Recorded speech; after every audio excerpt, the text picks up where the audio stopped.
I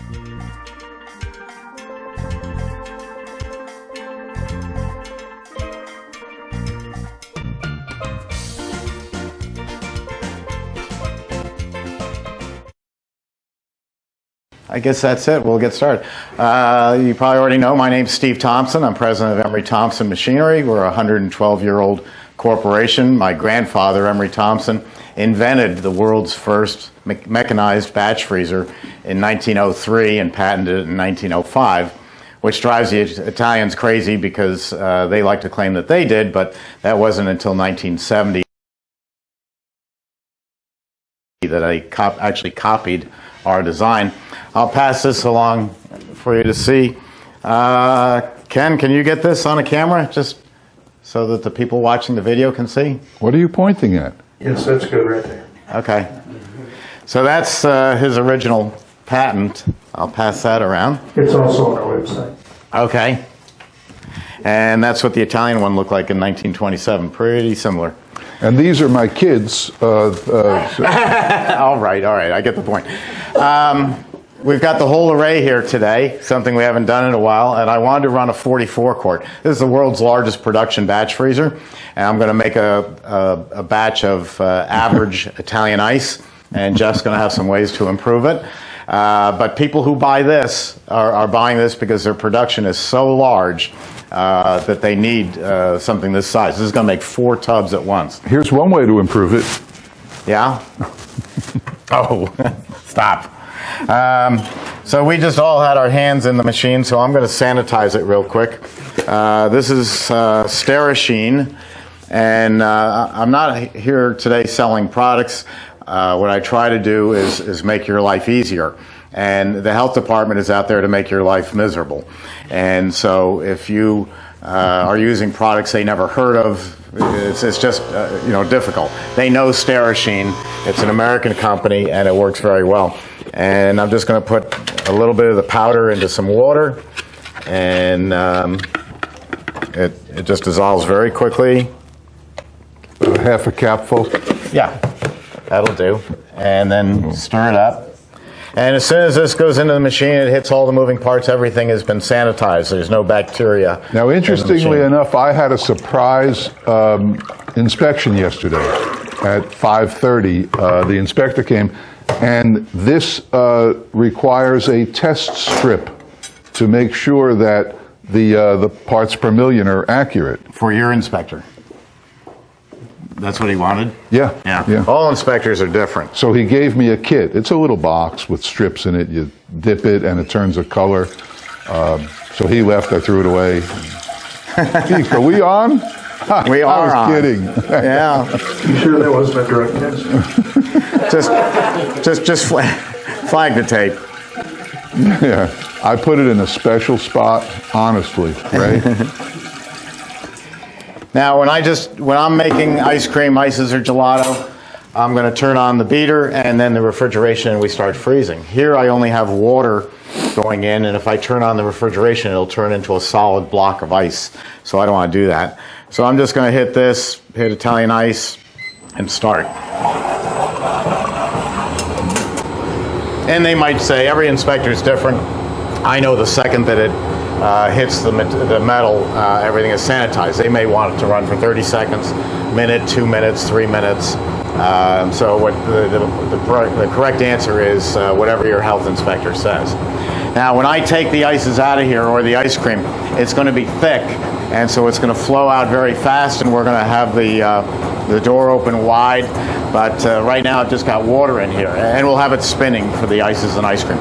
But if I open this gate right now, the front row is going to be like Shamu the whale. You're just going to get covered in water. So you turn off the dasher and drain this out.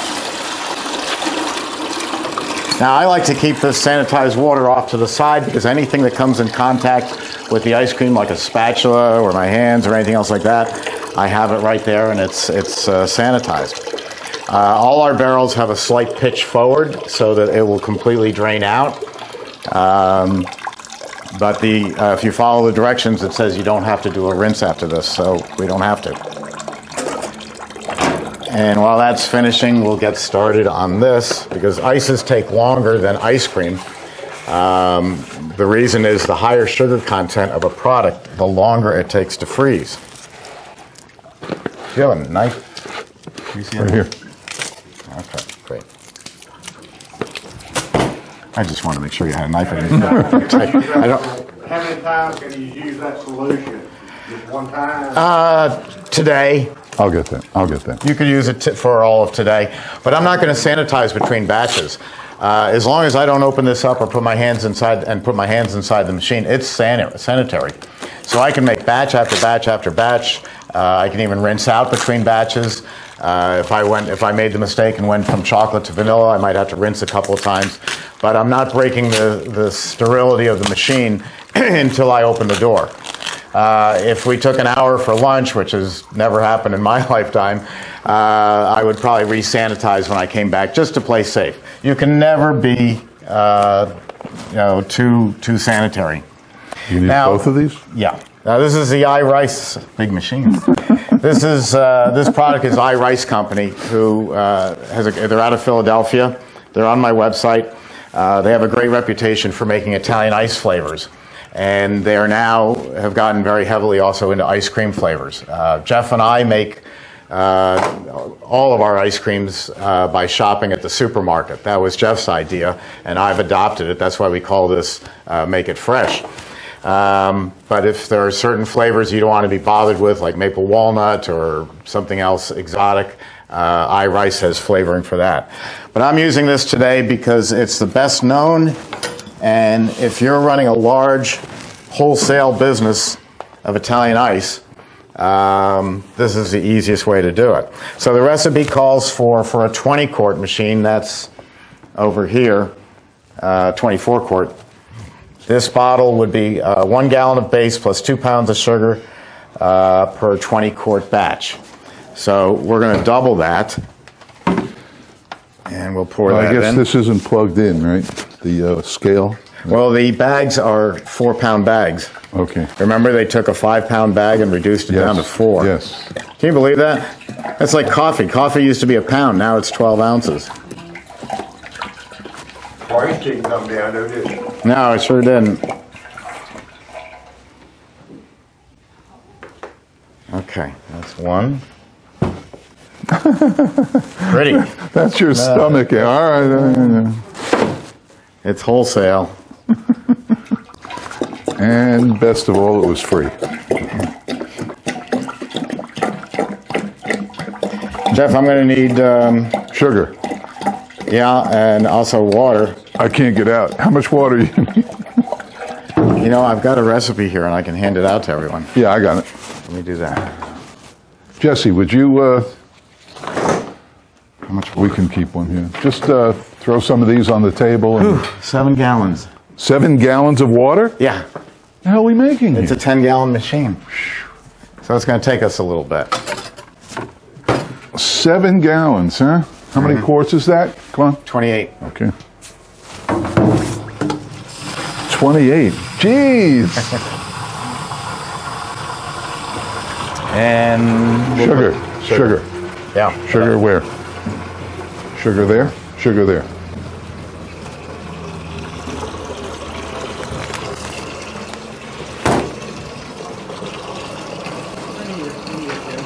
No. No. 28. You Yeah. got 6. Okay. So we need 20. 22. 22. Right? Yeah. 22. Like I said, it's a big machine. 22. I'll take it. 22 minus 6, 16. Right? 16 more. What you said was the smallest batch you could do out of that one time? On these big machines, a half batch. Okay. The question, because the audience that we're taping can't hear it, what's the smallest size batch you can do on this machine? On all these floor models, you can do a half batch. 24, 12. But people who have bought the 44 often started with a CB350 and then jumped to a 24-quart machine, 2 tubs, and then as business grows, they realize that... Now we need 10. Okay. They realize that if they've got, say, 20 flavors, vanilla, chocolate, strawberry, and salted caramel are still the number 4 flavors. And they're going to go through 10 times as much vanilla as they are maple walnut. So they use the big machine to do the production of the high volume, 4 tubs of coffee ice cream in 12 minutes. Really saves your day. And then for the exotic flavors, they continue to use their 24-quart. Nobody, unless you know you're going to have a very high volume, people don't start off necessarily with a 44. I know you did. I think that's scary. It's no harder to use than a CB350. It's just more of it. Okay, take this, and we just need 4 more. Okay, and the 4 more I'll use to dissolve my sugar. Okay.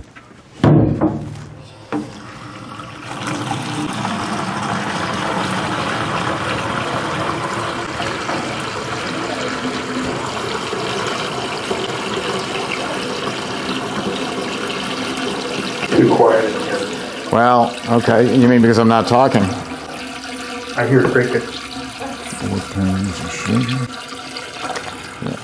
It's been great having you, Ken, here. When's your flight to Texas? Okay. Soon. Now we have all the water in there. You know, the old timers, look in and they say, oh, it's just to the top of such and such a level, which is what you can do. It gets very easy that you can eyeball it and have it right. Are you getting tired? You gotta show some enthusiasm. You know what you can add to this if you wanted to make it a little more exotic, Yeah. and not all over the floor, Uh-huh. is you could add crushed cherries to this. This is Italian ices. You mean go out and buy little tiny bottles of cherries? No, I like, get yeah, 100 of them. I get the jars like this of maraschino cherries, and I put them in here, and I make a slurry of cherries, and you could throw that in. Okay. Say, why don't I place a towel here? What fun would that be?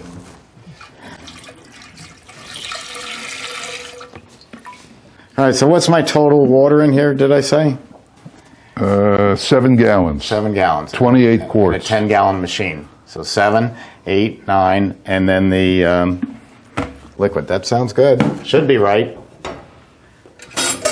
Okay, now with the infinite overrun control, I just pick Italian ice and start. And then turn on the refrigeration and set a timer. So we're going to have a little time to talk because this is a larger machine, so it's slightly slower than the others. And there we go. Now it's a water-cooled machine, so in order to cool the engine, we have it hooked up to a garden hose, and the garden hose is circulating a minimal amount of water around the engine or the compressor, and then throwing it back into the sink. The water is under slight pressure, so when you hook up a machine like this, you don't have to have a floor drain. I do have a floor drain over here somewhere, but I don't have to worry about it because it's going to take the wastewater and pump it over to the sink. In Florida, people look at that and they say, oh, that's kind of wasteful of water. It really isn't, because you have to cool an engine one way or the other. You either have to cool it with air or you have to cool it with water. Your home refrigerator is about a 1/8 horsepower air cooled. It's sucking in air from the bottom and blowing it out the back so you don't even notice it. This is 6 horsepower. This is a monster, one of the largest compressors made. You could cool this whole factory practically with this compressor. So if I did it in air-cooled, this machine, or any of these bigger ones, it's going to take this 70-degree room and raise it up about 15 degrees over the course of the day. And that's going to get hot, and so you're going to turn on the air conditioning. So you're going to counteract the air-cooled with air conditioning. Now, water is, it's using a minimal amount of water. These are the most efficient Copeland compressors, most efficient compressors in the world. They're a rotary engine instead of a piston engine. It's a spinning around like this. And if I use water, water's expensive, sewer's expensive. It's true all over the world. But it's going up pennies a year. If I have to take the heat out of this room via air conditioning, that's fossil fuel. And fossil fuel goes up a few dollars every few weeks. I mean, that's what we do. We look at the price of oil, and we know what that's going to translate into our home electric bill. So as far as cost savings, it's cheaper to go water-cooled to cool an engine that is air-cooled. Now, if you ended up with a row of machines like this, you know, all big ones, with the water-cooled, you have an alternative down the road. You can switch over to a self-contained system. It looks like an air conditioning unit outside, like we have for central air conditioning for our houses. And so we get off the water grid and we put in glycol, antifreeze, and we're circulating the glycol out to the air conditioning unit outside, chilling it down and bringing it back in. So with one machine, you're on city water. If you get to 3 or 4, you might consider switching over to a recirculating system for about $6,000. Their eyes are glazing over. Okay. Yes. As far as the glycol system goes, if you're using this in a restaurant where you already have beer lines that are running on glycol, is there a way to utilize the glycol system? Yeah, if you already have a glycol system, you can talk to your plumber, and they can see if it's if you have enough reserve, and yeah, connect it up. With air-cooled, you're stuck with air-cooled forever. You don't have any other choice. Is there a question? Yeah. No? Okay. So you were saying we can improve this with the cherries. You said another product you could put in. What could you put in?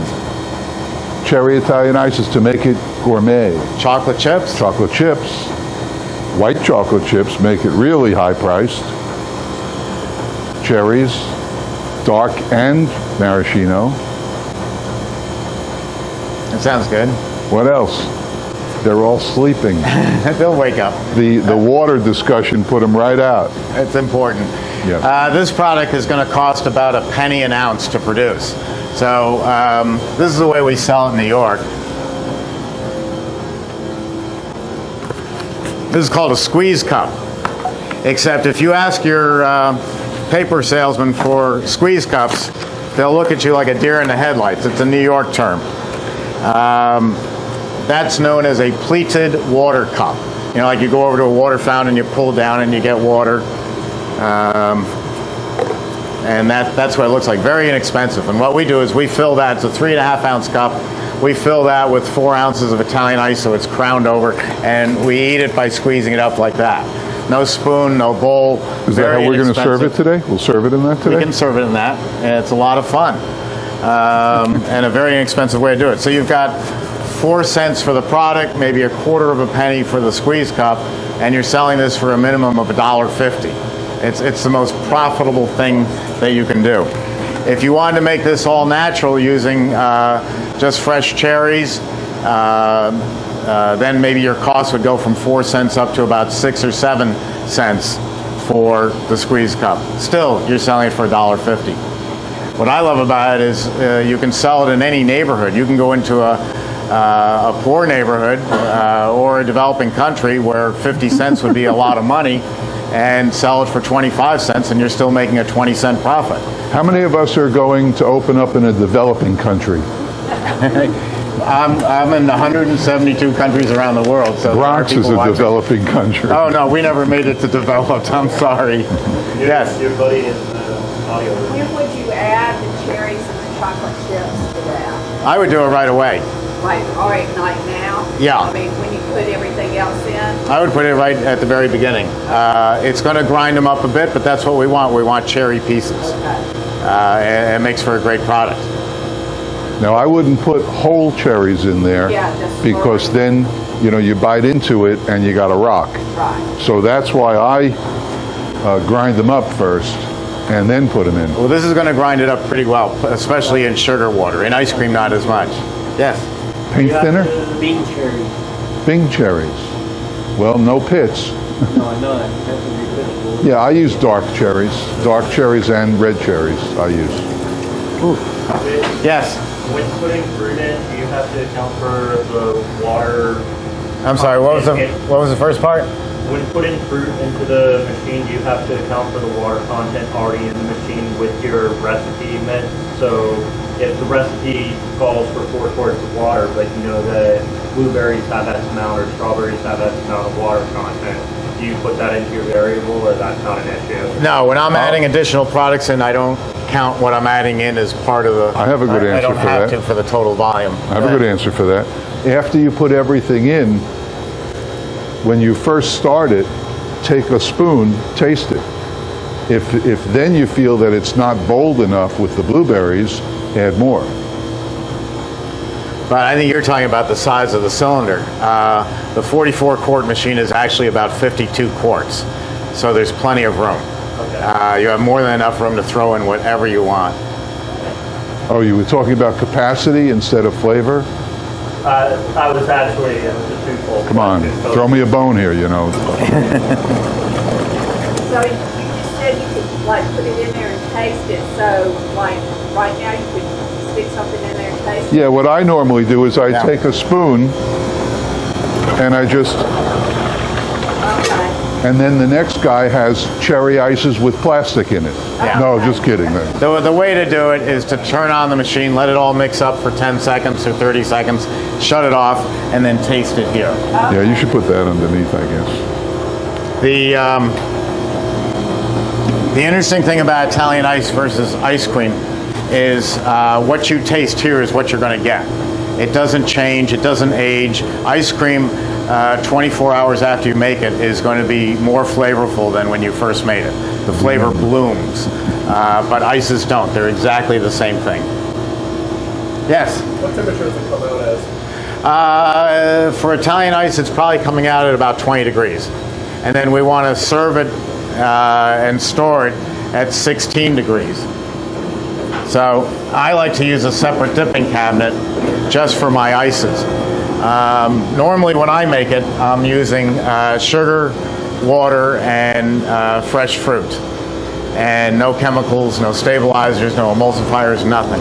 If I walk into an ice cream parlor and I see mint chip ice cream next to cherry Italian ice, I leave. I run like hell because I know that that Italian ice is loaded with chemicals in order to get it to freeze at the same temperature. Ice cream's at 6 degrees, Italian ice is at 16 degrees.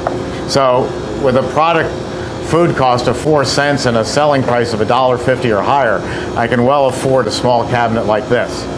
And we use this type, what I call the floppy door cabinet, as opposed to the visual display, because with my ices, I'm not using, again, any chemicals. So what happens is a little puddle of flavor might tend to collect after a day in the center of the tub. So when you order a lemon ice in Brooklyn from a pastry shop, the server opens the lid, you see their arm going like this, and then they pull it out, put it in the cup, and hand it to you. What the server is doing is remixing it just a little bit, the flavor, to hand it to you. And it's so much better product. In ice cream, we don't do it, but you can throw in every chemical on earth into ice cream and you'll never taste it. But take any kind of stabilizers except for guar or carrageenan, any stabilizers, and put in sugar water, and the product becomes sticky and gummy, and I think it's just awful. Might be fine for a vendor on a push cart because he's going to get more shelf life out of the product, but for sale in your store, you make it fresh. Stabilizer makes it where The stabilizer holds it together, and it also allows you to take the product down to a colder temperature. And the majority of people do it that way. There's nothing wrong with that. I'm just trying to show you the very best way that you can make this product. So I leave that out. Sugar, water, and flavor. There is a company called Main Street Ingredients that sells an all-natural sorbet stabilizer. And it's guar gum, which is a gum, and carrageenan, which is seaweed. Now they sell it in a 55-gallon drum that'll last you 400 years because you only use a teaspoon of the stuff for a batch this size. But if you go to icecreamuniversity.org, that's Malcolm Stogo, he's a reseller, and they'll package it into a 5-pound bag that's, I think, about $90. And it'll last you easily a whole summer, if not longer. But that's what I use. Hi, good morning, come in. So we're cranking along here. It's thickening up nicely. The ice cream you hold at what temperature again?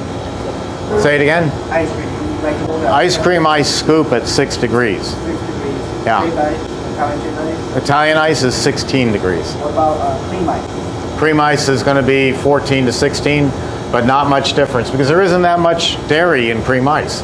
It's just enough to smooth it out further. Was there a question? Interestingly, the inspector last night told me that he wants my ice cream kept at -10, and I said that's not going to work, and because I said it'll be like this, the girls could never scoop it, so he conceded -5. Oh, good grief! But it just shows that they're not in the real world. They're not. They're clipboard people. I'll show you. I'll pass this around. This is candy cane ice cream. That mine? That's mine. Oh. And I taught you. I taught you. No. And that's pretty darn solid, and it's at -5. You really didn't want to scoop that. This is Italian ice. It can scoop. This is Italian ice at -5 also, and that's solid as a rock. There's no way you could scoop that. That was made with my rainbow maker, where I divide it up into 3 and make 3 different flavors and then pull the divider out. That was made, I think, about 4 months ago. So ices hold up well. Right. Step to your right. Step to my right. Okay. Why, did I miss my marks where I'm supposed to stand? No, you're fine. I'll let you look at that. So when it comes out at 20 degrees, Now we could. it's like a cabinet like that, try to solidify and give it a certain amount. At 20 degrees to go into a cheap cabinet like that overnight, maybe 15 hours. If you put it into a real hardening cabinet, it would be just a few hours. But that's really not the answer. That cabinet or the hardening cabinet are your inventory. That's where you keep the product. You don't want to be making ices every single day if you can help it. Maybe you want to make it every 3rd day if you're a large volume store. Jeff is completely different. He makes everything fresh every day. But if you're building up an inventory, it's going into these freezers and staying there. Yes? Is there any product that you would put into a glass freezer after this just to get it where you need it sooner, or everything comes out, you do the overnight afterwards? I can pull this out stiff enough that I could start serving it right now. Okay. But if I needed to put it into a push cart an hour from now, I'd probably throw it into 30 below zero, and it's going to harden up pretty quickly. It's just a matter of how soon do you need it.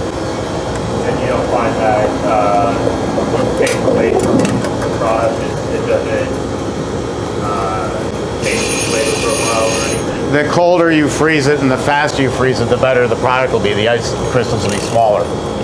But this is all based on keeping it for a period of time. Jeff is making everything today to sell tonight, so it's not deteriorating in the least. Steve, look what you did. What happened? Huh? How'd that happen? I don't know. I got to keep you away from the machine. Did you do that? Me? You opened the gate. Ask anybody who did it. Is that what he did? You know, it's on tape, Jeff. That's right. We need assistance here. Aisle 4. A stainless steel divider that I sell. I'll show it to you. Oh, you sell that? Yeah. Now you see, Hold up. I'm not giving this to my dog. We need a mop. But that's why Yeah. I wore a red shirt today and black pants. We need a mop. The actual opening's about a third larger is all. Not by much. Let me say something. But yeah, The they're all very 44 large quart openings. machine, you know, when I check my product, I tilt the gate open and see the consistency. Can't do it with the 44. It's too much. I did that. To go from frozen at 0 to here, maybe about 3-4 hours. If you were selling to a restaurant and you're changing the name from Italian Ice now to Sorbet, Sorbet is sugar, water, and flavor. Same as Italian ice, just more upscale. Pear, peach, apricot, champagne. We're going to make strawberry champagne today, sorbet. Looks like It's- a crime it's- scene. I know it does look good. Did you call anyone to get a mop? Yes. Okay. You call a wet team to clean it up, huh? Called the wet team. Very good.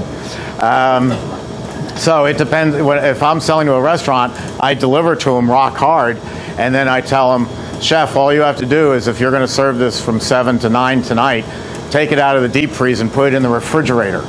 We've all bought ice cream and brought it home and leave it out on the counter, and it melts all the way around the edges. Ladies, if you wonder why men are happy to go scoop the ice cream, it's because we're eating all the way around the edges before we even scoop a little bit for the guests. But instead, so it's melting on the outside and it's a hard core in the center. If you take that ice cream or sorbet or ices, put it in your refrigerator for a few hours, it tempers or warms up evenly throughout the tub. So now it's very scoopable. And all. Oh, No, it's of because everything. of you're warming it up evenly instead. If you leave it out here and it's 75 degrees, it's going to melt on the outside, not on the center. Now, And sugar. all the flavors freeze differently. I have 40 flavors in my store, and some are real hard. The girls have to take them out half hour before we open to temper them. Others, good right from the freezer. Oh, that's hot. And only they know. I have no clue. Sugar plays a key role in Italian ices. People say, "Oh, I like it. I like a smooth ice. I like." There's New York ice. There's Rhode Island ice that we call it. They call it slush, but not a Slurpee. There's frozen lemonade. There's New York ice and Philadelphia ice. A New York ice on a 20-quart machine, the formula would be, just for reference, 7 pounds of sugar. If I go down to Philadelphia, it's 8 pounds of sugar. They like it smoother, and the extra pound makes it smoother without necessarily increasing the sweetness of it. So if you want a smoother product, add more sugar. You get up to Rhode Island, and it's a perfectly horrible ice, and do it? it's 6 pounds of sugar, so it's 1 pound less. The sugar controls the smoothness, not the anything else in the machine. That would be with how much water, the 24 quart, 3.5 gallons or 4 gallons? 24 quart would be 14 to 16 quarts of water, depending on the flavor. And the big problem with batch freezers in the past has always been that the blades wear, and I know on Italian machines you have to replace them every 6 months. On Emery Thompson's, you used to have to sharpen them once a year and replace them every 3 years. These go 6 years and you do absolutely nothing with them, because since they're spring loaded, as they wear, they push out against the walls and continue to freeze. I'm going to leave this here for a minute. Gets heavy on the back after a while. Now, And on the toe. yeah. Okay. My floor is not quite even. So this is almost done. Oh, is that what that is? The floor not being even? The shaking? Yeah. Oh yeah. This thing weighs 1,200 pounds. You couldn't move it. But the floor is not even. See? Now you know. The other machines are on casters, so they will move a little bit. The question? This may be a dumb question, but No dumb question. if you leave it in there longer than 19 minutes, can that bring the temperature down to like a lower serving level, or does that mess with like? It's going to get down to such a low serving level, it'll freeze solid. And then you can't get it out of the machine. So it's important to, watch it and get it right. Yes? Can you go from the 16-degree dipping cabinet back into a freezer as needed, or does that mess with the temperature? The question is, with Italian ices, can you go from the dipping cabinet back to the freezer? And the answer is yes. With ice cream, I wouldn't want to do it. Once it's there, I want to keep it at that temperature. But the main answer to that, though, is when you wake up in the morning, you get a cup of coffee, and you look and see what the weather's going to be for the next few days. If it's going to be beautiful, this is Wednesday. If it's going to be beautiful, sunny, hot on the weekend, make 4 or 5 batches of each flavor, because you're going to sell a lot. If they say the weather's going to be horrible and rainy and monsoon, cut back on your production. And if at 2 o'clock Saturday afternoon the weather forecast was wrong and the sun comes back out, you can come back over here and in less than 20 minutes you'll have a batch ready to serve up. So you control the inventory by the weather quite easily with the Italian ice.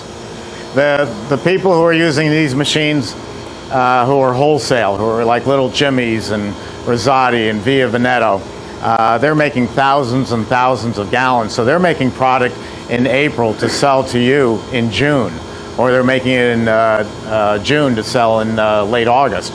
So making it and freezing it down to rock solid is an easy thing to do. How long will the product keep at a lower temperature versus At the low temperature, rock solid, I could keep it for 5-6 months. But if you're telling me you've got a 6-month-old Italian ice, I'm telling you got a lousy flavor because you can't move it. I always use the example bubblegum licorice ice cream. The lady couldn't move a 6-month-old tub of bubblegum licorice. I said, ma'am, nobody wants bubblegum licorice Italian ice. It's a lousy flavor. Get it off your inventory. If it doesn't move through that box, only you love the flavor. And that happens to all of us in business. I made one for my wife Paula, avocado gelato. It was absolutely horrendous, but she loved it, so I made it. We're not bringing up Sharknado, are we? Oh, Sharknado. Oh, there's the shark over there. Remember the Sharknado movies? Yeah. I took candy corn and added it to this recipe. So you've got the blood, you've got the teeth, the little pointed teeth. It was a great idea, except those little candy corns froze up like rocks. And people are telling me that recipe cost me $1,000 in a new inlay. So I don't talk about it much. how long is it safe to serve in that cabinet before it's released? I'm sorry, I didn't understand the question. In the cabinet, how long is it safe to serve before it's Until you run out. Yeah. That's not the same as being at a fair or festival with a cart, because then you're powering it self-contained in there. Okay, this is ready. I'll just hold it up for the camera. You got that, Ken? So I'm going to turn off the refrigeration. I don't want it to get any colder. Jeff, I'm going to need one more bucket. Do you see one? 1, 2, 3. I need 4. Okay. All right, here we go. This is why you buy a 44.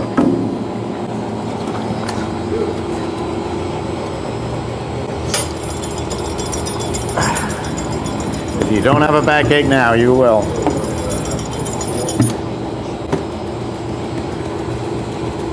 It's a little soft, isn't it?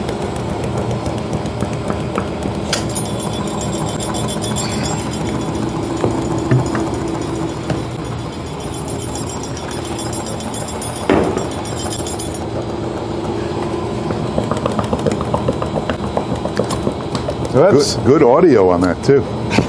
yeah, glub, glub, glub.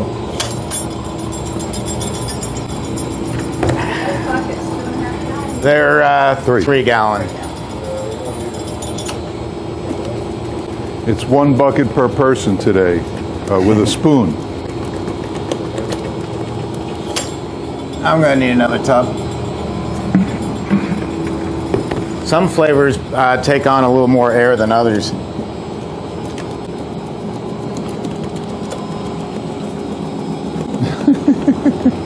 It's the never-ending batch. This is why it took longer. My math was off. My mathematics was off. Let's just see.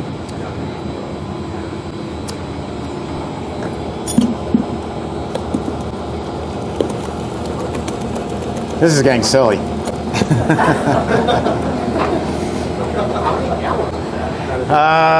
3, 6, 9, 12, 16, 19, 17 and 19 gallons. And that's it. There's almost nothing left in that machine, and that's very high production.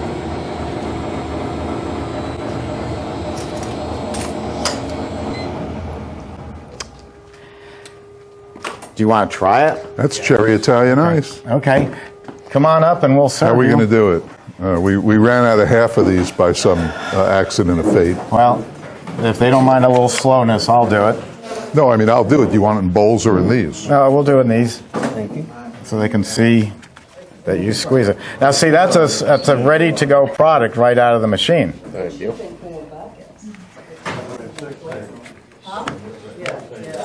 Now again, this is a commercial-grade Italian ice. If you want me to do that, I will. This is not what Jeff would sell in his store.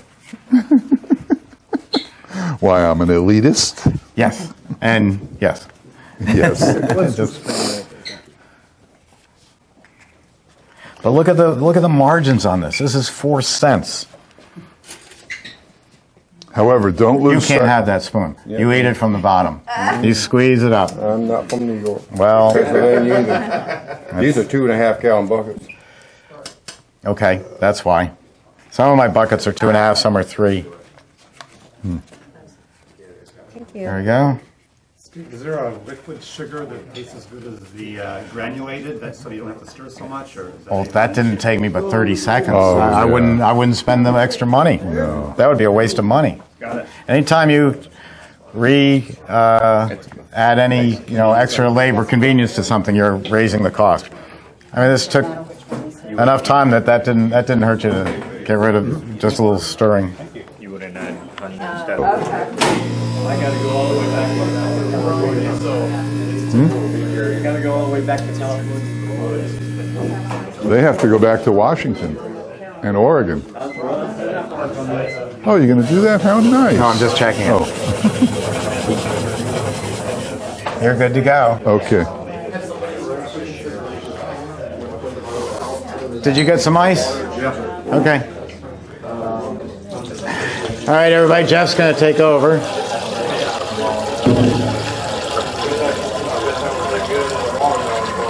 Oh, it is. It's excellent. Now, just one last thing while Jeff is sanitizing. This gentleman mentioned watermelon.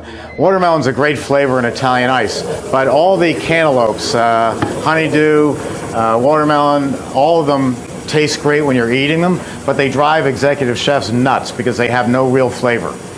You squeeze a watermelon, all you have is water. So if you just took fresh watermelon and put it into Italian ice, it's going to be weak. But there's a great company called Green Mountain Flavors. Green Mountain Flavors, they're in Oswego, Illinois, and they're making all natural extracts and all natural colors that bolster your Italian ice and your ice cream. So if I was making watermelon, I could use a watermelon, fresh watermelon, but I could also strengthen it with an all-natural watermelon extract. And then I could use a red dye that's not red dye number 40, but is concentrated beet juice. And no smell or taste, it's the reddest thing in nature. So I can have this bright red in all natural, and I can use an extract to bolster my all natural flavoring. So there's no flavor you can't do. Oh, I bet there is. I bet I could come up with a flavor that you can't Bubblegum replicate. Yeah. You can take that right over here.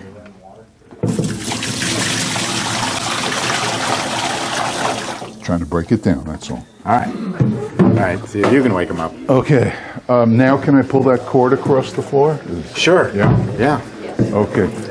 We're gonna pull a cord across the floor here, so in order to save Steve's company, don't trip and sue him.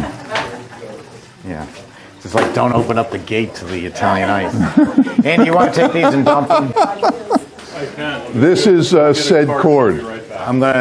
I'll probably need the tub, so you can keep one for the men if you want, but the rest of them dump. It's just commercial ice. Steve didn't introduce me, so allow me to introduce me. I'm Jeff, and I own Mystic Ice Cream about an hour from here. And I decided that since this is the first class of the year, rather than just make flavors, I thought we would teach a little bit. So that's what I'm going to do. If you have any questions, of course, ask along the way, because this will be more than just showing you how to make an ice cream. This will be a little learning. I do have a book here that details this, and I do teach a course where we go into it in greater depth, But for today, this will be perfect. You'll gain a real understanding of how we do it. As Steve told you, I'm new school, but old school. I came into this business, I sat back where that pretty girl was sitting 7 years ago, and knowing nothing about ice cream. But I was going to retire, and I wanted something else. Much like most of the people who come to my class. They're retired, they want to retire, they want to build a future for their kids, or whatever. Or just to become financially independent, which is ridiculously easy in the frozen dessert business. So I learned how to make, well, I didn't learn how to make ice cream sitting there. What I learned was that it could be done. And because of my intense love for ice cream, I could do it. So after sitting there, I bought a machine, a 6-quart machine.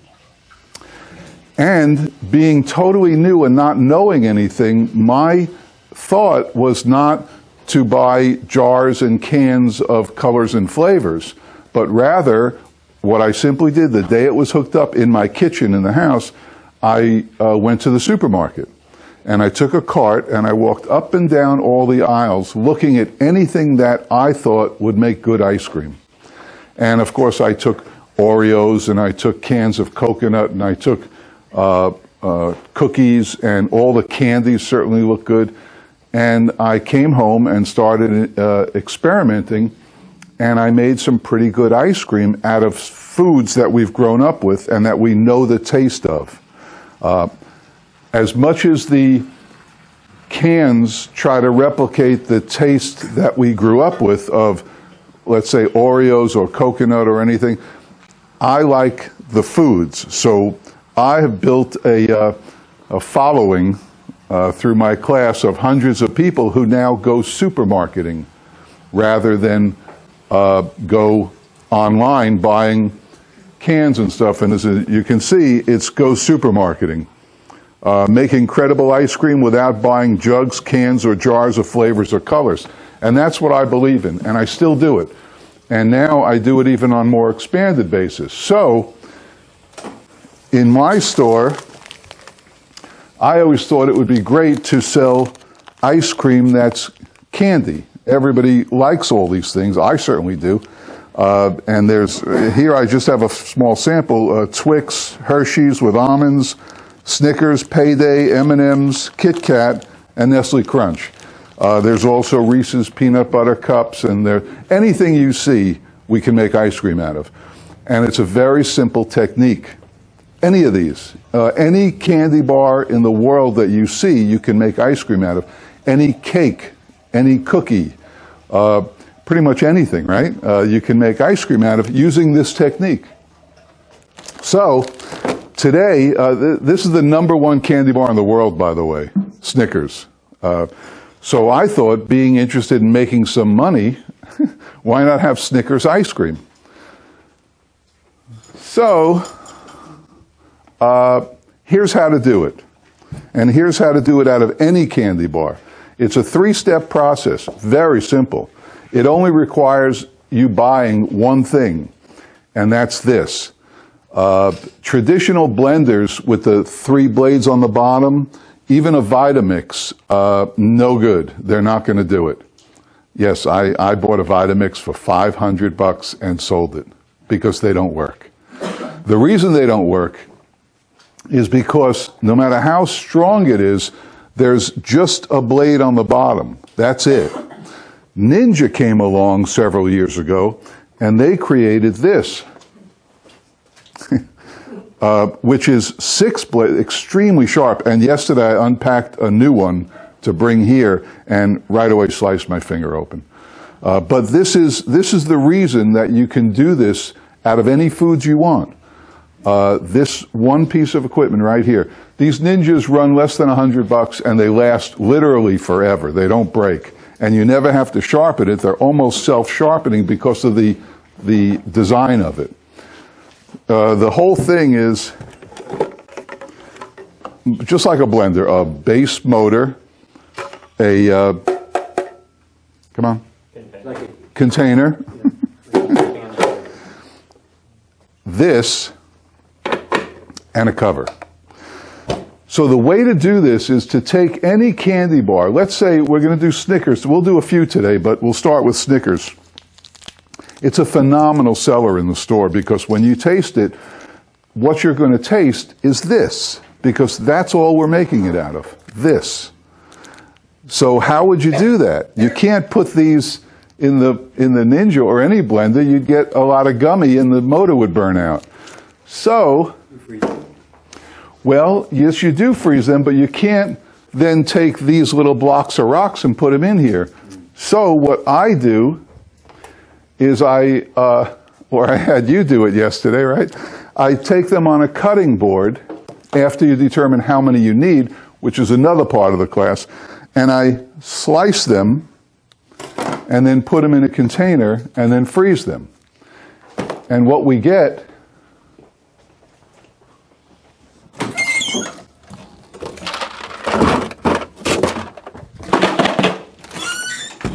is this. This is what happens overnight. And because of, I had to go through a process to see how to cut them. I decided that this way is better because now they break easily. So,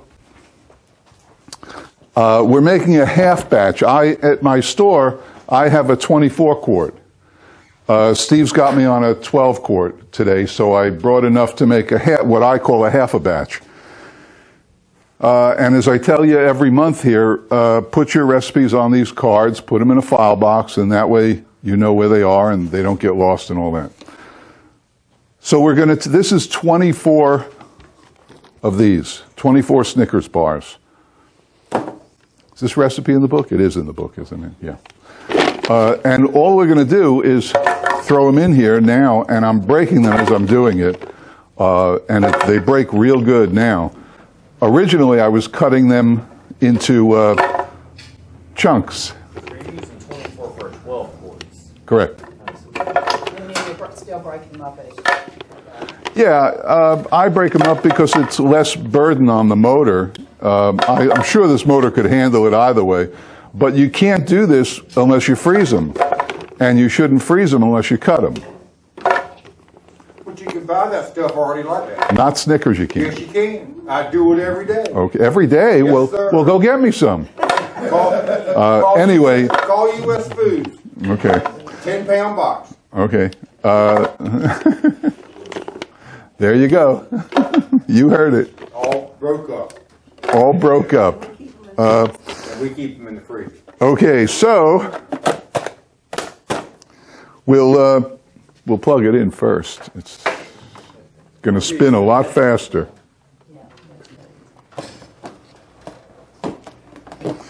And we'll start it up.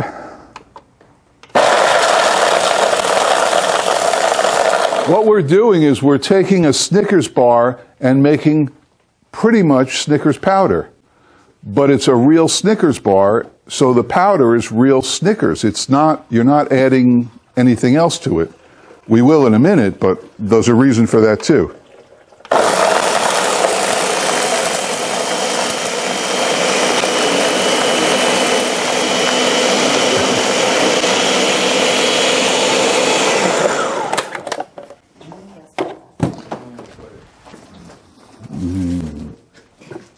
Okay. And when we're done, we're not done yet, but this is what you'll get.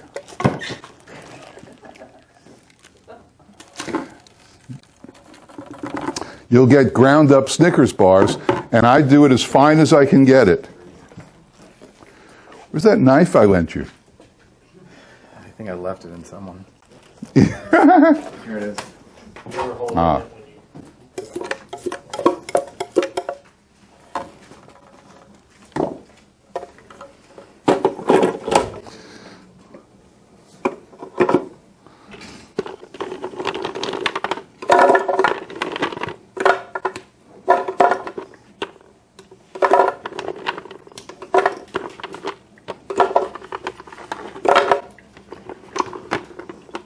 Got quiet.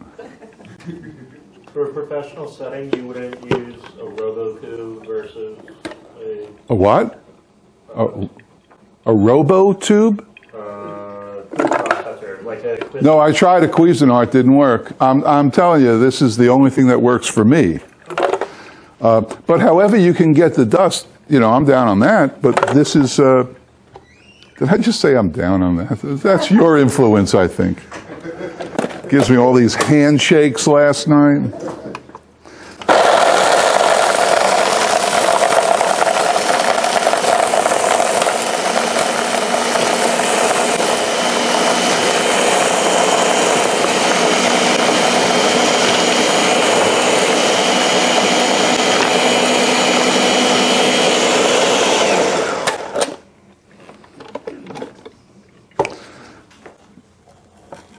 Now, how did you determine that 24 bars will do it?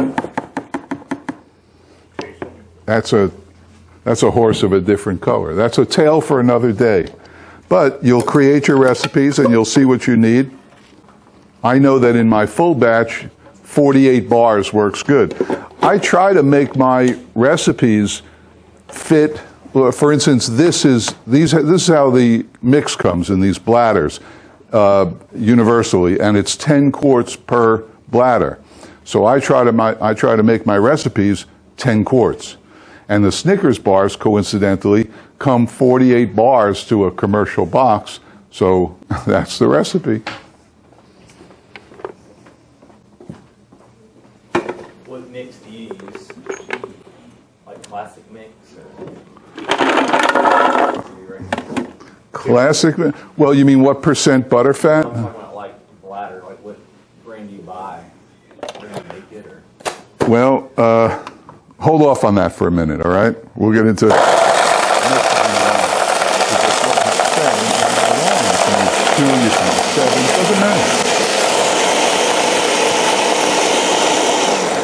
In my store, I like all the ice creams to be bold. I like the flavor to really come out so that you know right away what you're eating. So in addition to this, I always add a little something to boost the flavor.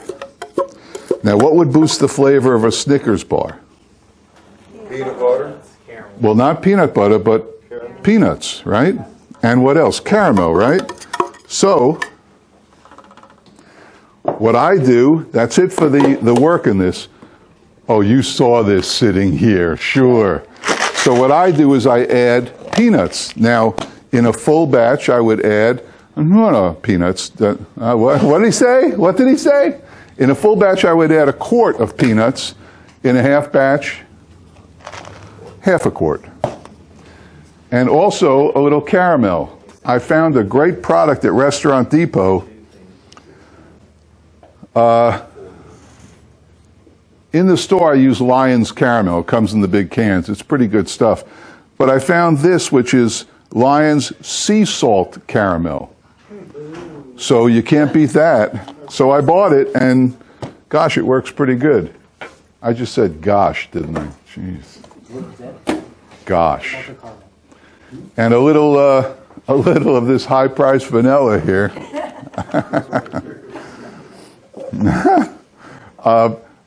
My formulas call for, especially because it's free here, 1 ounce of vanilla to 1 ounce of mix, which is unusual, but I got to tell you, it works. To 1 quart, I'm sorry. An ounce to a quart. Don't write down an ounce to, what did I say, an ounce? An ounce to an ounce, that's, hell, this stuff? You go in the hole. So that's pretty good. So there you have it. That's it. Now, if you think about what we're putting in there, we're going to put in the ice cream mix. No, is that mix just a creme anglaise? What? That's your basic ice cream based creme anglaise? Creme anglaise? What is? I don't understand that. I'm sorry. No, that's all right. I'm used to the terminology. Creme anglaise. Is it just your egg, sugar, vanilla, and milk that's already been? That's basically what that is. This is pre-made. To make your own is an exercise in futility, because I don't have the box for this, but the box for this lists 35 ingredients. It's basically heavy cream, skim milk, milk solids, and a little sugar. But if you make it yourself, then you've got to pasteurize it. And the pasteurizer is $6,000 or more. And it's so easy to get these, and they're great. And you can get these in percentage of butterfat. You can get 8%, 10, 12, 14, or 16, depending on what you like. All dairies are guaranteed to do that? Guaranteed? There is no law. But you find a dairy, they'll make this. Not guaranteed. No guarantees in life. What do you recommend, like 12%? Well, I use 10%. I find, and I think this is 10. Probably 14. What? Probably 14. Why would you say that? Because he advertises that he does it at 14 or 15. No. Anyhow, so how much of this do we need? The whole thing. The whole thing? Half. So how many quarts would we need? 5 quarts. Okay. So we need something that'll measure 5 quarts. Why, this will measure 5 quarts, or thereabouts. If you've never handled these, it's an experience. I, of course, am an expert at it. Wear an apron. An apron, that's not going to cut it. If this goes, your apron won't even sop it up off the floor. So we'll go between 4 and 6 quarts.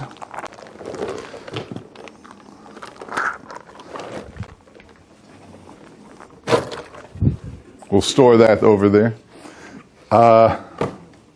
Okay.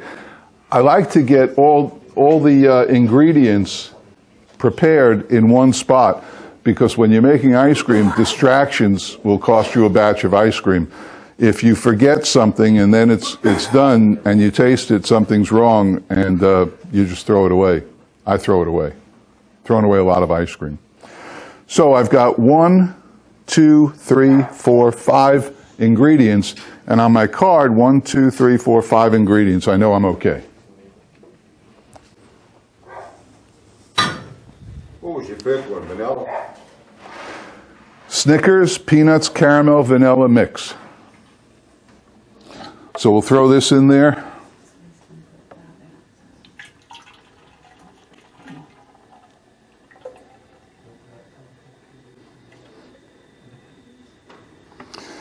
Now understand, you can make this, you can make any candy bar. One of my favorites growing up was Payday.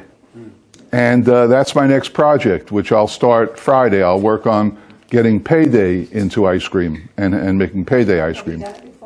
Haven't done Payday before.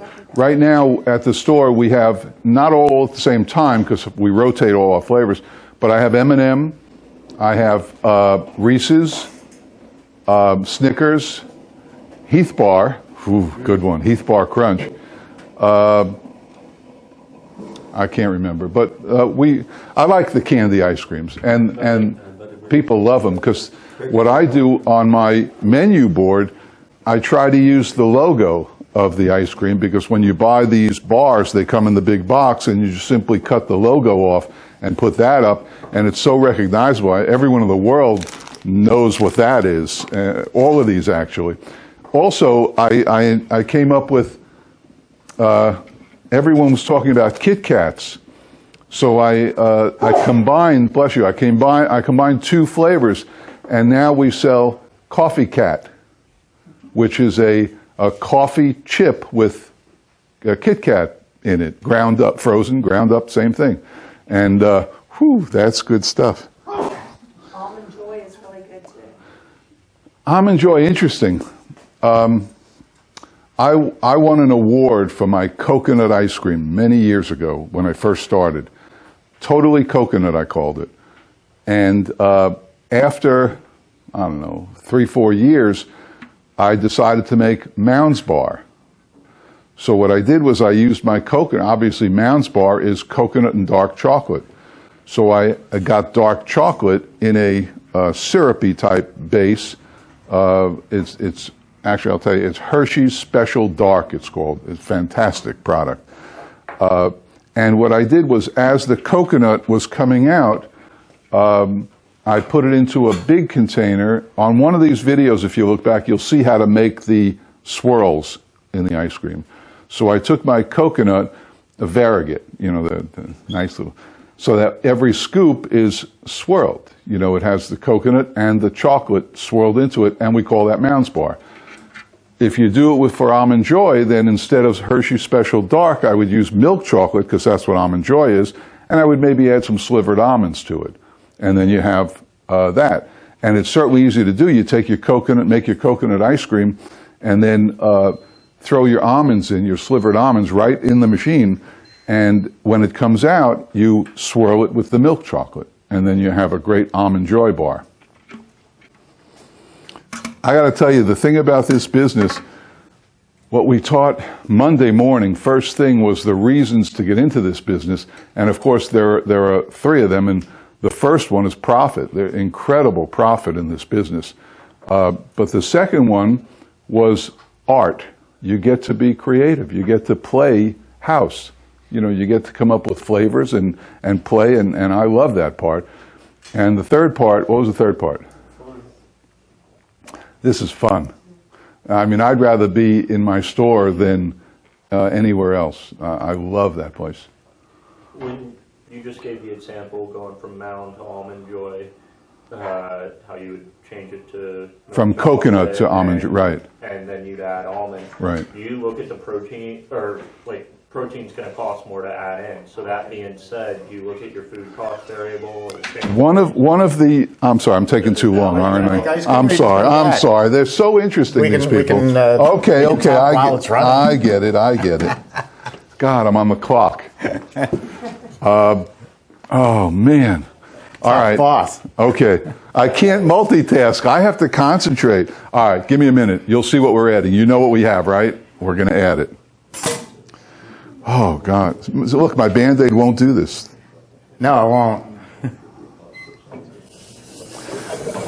I like to add the mix first, the ice cream mix, then ingredients. So we have a saying, right? Mix, add, what do we do? Mix, turn on, add ingredients, right? Do you have a, where are you running? You have a scoop? No, you don't have a scoop, do you? We have a bar back there. A scoop? I don't. No? Maybe I might have one. Hold on.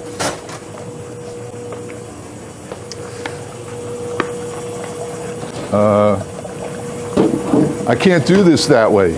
Ken? You tell me. All right, I'm sorry. I have to do it. All right, it's going to go all over the floor. I'm right-handed. No, that's okay. As long as we do the discharge here. As long as what? As long as we discharge it with you out of the way. Oh, okay. That's all I got. This will take a week. I know. Here, put it in another container and squeeze it like you do your American. Yeah. You want a container? You have a squeezable one? Yeah. Make a coffee cup. Use a coffee cup. Use a coffee cup. Okay. That's good.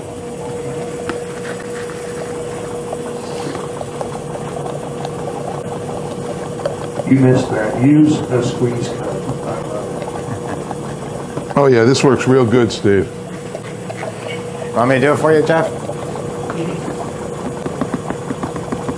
I saw the video. I'm not the one who opened the door to see how the product was doing. Yeah, by the way, you know why that happened, right? No, why? You tell me. Yeah, because you opened the door to see how I was doing. Well, but I always do that. So why did it happen here? Because it's twice the size and takes a little longer And to the freeze. speed, right, and all that stuff. That's right.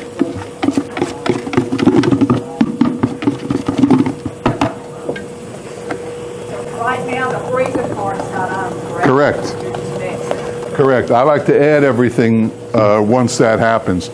How do we get that out? Spatula with the vanilla. You get some,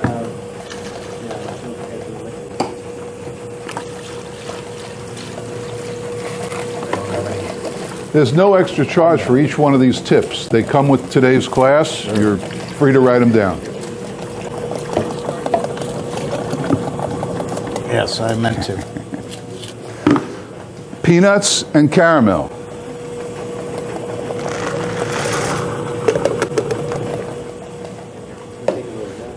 This is what? Salted or unsalted? Salted or unsalted peanuts. Peanuts? You determine that.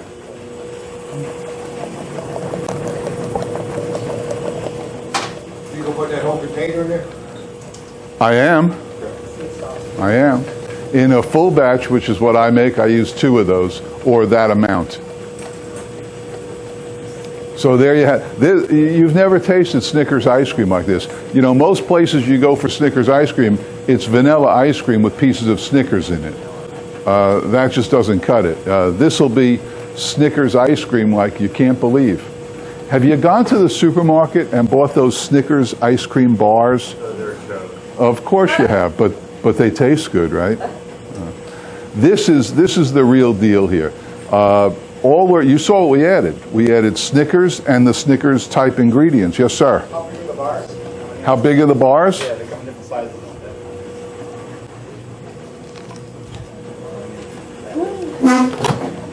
That's how big they are.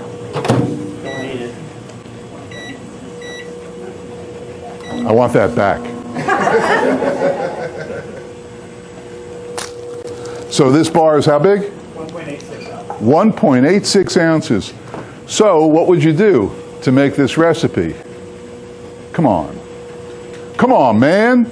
You multiply 1.8 times 24, divide it by 16, you get your pounds and your ounces, and then you can buy any size Snickers bar, right? Buy a big box. Or whatever. They don't come in a big box. They do. No, they don't. I'm telling you, they do. What do you do for a living? It's bags. I make ice cream. Well, I make ice cream. And point, The point is that the Snickers don't come in a big bulk box. comes in a 10-pound box. Broken, not broken up. Give me your phone thing, get internet access. Let me take a quick poll here. Who are you going to believe? Spending the last 2 days with Does anybody want to see this? I do. Yeah. I do. Where are you from? North Carolina? Alabama. Alabama. Or as they say, I can't say that. But you know what I was going to say, right? At lunch we'll talk about. I'm ignoring. Okay, so what are we going to do now? Turn on the refrigeration, right.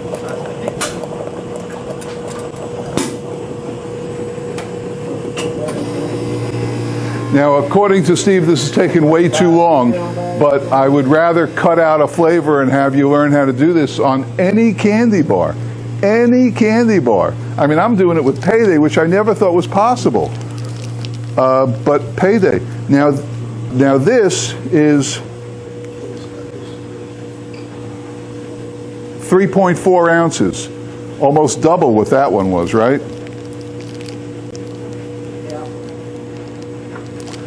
So I would start with the same amount. Now what would we added caramel and peanuts to the Snickers. What would we add to this? Peanuts and caramel. Whoa! Because this bar, I don't know if you're a fan of these things, but what it is peanuts, a very thin caramel to adhere the peanuts to the center nougat. Nougat. Strange word, isn't it? Nougat. So that's what I would add. Now to the M&Ms, which we make all the time in the store, it's a big seller, I add mini chips. So you make that the powder, and then you add the mini chips, not powder. Correct. Is that right? Correct. Do you have to set the timer on when you're making the ice cream as well, or does it cut off on it? You don't need a timer. Just how do you know when it's ready? You'll know. I'll let you know when it's ready. What temperature is it coming out at for ice cream? I don't know. I don't care. Well, I mean, because Italian ice is pretty servable. I have no idea. Let me tell you something. I'm glad you brought that up. Let me tell you about this business. This business is full of myths and crap. And it's true. There's a lot of people want to stand in your way from making a good living. And they do it by throwing equipment at you that you may not need, ideas at you that you may not need, temperatures, all this math that you don't need. This is a very simple business, incredibly simple. Steve will tell you that. These machines are made like tanks. You can't hurt them. All you do is, I mean, think about it. You want to make ice cream, you put the stuff in there, it comes out, and you sell it. It's very simple. What temperature do you want it at? After it comes out, you put it in the freezer. If it's too hard, you turn the freezer up a little. If it's too soft, you turn the freezer down a little. True, the health department wants temperature thermometers in the freezer, but they're irrelevant. I have 13 freezers, and each one has a thermometer, I guess. I never look at them. As a matter of fact, they're iced over. I can't even read them. They're in there, and he was happy that they were there yesterday, but it doesn't matter because your vanilla is going to be rock hard at -8 degrees, but your tiramisu won't be hard at 10 degrees. So to have strict, rigid formulas for what it should be is irrelevant. And your store could be in Tacoma, my store's in Florida. Totally different. My store is warmer than yours, and I'm seasonal. I'm not as seasonal as you are. And the first batch of the day is going to freeze differently than the last batch of the day. But none of this means anything. All that means anything is when this comes out, it tastes good, people are going to buy it. It's so simple. So keep your equipment simple, keep your ideas simple, take the math and throw it out the window. I don't know if I'm stepping on toes here, but... You're doing absolutely right. Okay, just keep this business simple and you're going to make a ton of money. The first thing I told everyone in the class this Monday, the very first thing is, on this planet, there are 7 billion people. There are 2-month-old babies. There are 120-year-old people. There's people in Nigeria, people in Alaska, people in Oahu. Every single person on this planet wants this. No matter how old they are or what part of the world they come from, you put a bowl of ice cream in front of those people, they want it. So your customer base is 7 billion people. I don't care if you open up in Timbuktu or in Manhattan, you're going to have customers. Everybody who walks by your store, everybody who knows you have an ice cream store, wants what you're selling them. It's not like shoes, it's not like computer parts, it's not like anything else in the world. There's nothing else that is so desired by every single person on this planet. You can't miss. This business is yours to screw up. That's it. Done preaching. If you go to any other class or watch any other videos, and Jeff and I are up to 250 videos on YouTube, you go to any of them, and they'll be wearing a white suit and a hat, or a chef's outfit and stuff like that. They're using something, I don't know what it's called, a spectrograph or something, to see the specific gravity of the sugar. And they're heating this and mixing that, and they're talking about infusing the flavor. You put it in the machine, you take it out, and it's delicious. Jeff, I get a call at least once a week, and I used to be offended by it. Now I'm very proud of it. The person on the other end says, "Steve, I watch your videos," and I think to myself, if that idiot Steve Thompson can do this, imagine what I could do. Well, it is that simple, and I am an idiot. And that's but what I know how to build a great there. machine, and he knows how to make great ice cream. Can't be simpler than that. It's simple, so simple. And I started my business when I was 60. If I had known, if I had come to this class in 1972, right out of college, there's no limit to what I would have done. Now I'm in a position where I make enough money, but I could open more stores if I didn't want to do it myself. If you want to join me, we'll talk. But it's so lucrative and it's so simple. It just, you can't miss. Everybody wants what you have. Can you think of anything else like that? There is nothing else. Jeff used to be a liberal until he started making money and paying taxes. Now he's an arch conservative. But ask yourself, if you're from Southern California, sorry to offend you, but if you tell me you want to go into making ice cream to make the world a better place and all that, the reason you go into this business or any business is to make money and to improve your level Well, of life. Now, every time I sell a machine, I know how many people work for you, Jeff, part-time and full-time? 8. 8. Every time I sell a machine, I am putting into business between 8 and 11 people somewhere in the world. Now, I'm pretty happy with that. I'm also happy with the money I'm making from selling machines. So you go into business for your personal enjoyment, and at the end of the day, to say, I was successful. Profit, art, and fun. Yeah. If you're missing one of those, don't do it. If you're not going to have fun, then don't do it, because then it's work. Right. If you're not going to make money, don't do it, because it's futile. And if you're not going to be artistic, then get somebody in there who will be, because this is. I have 40 flavors. I wish I could have 140. That's how much I like making ice cream and coming up with different things. And it's easy.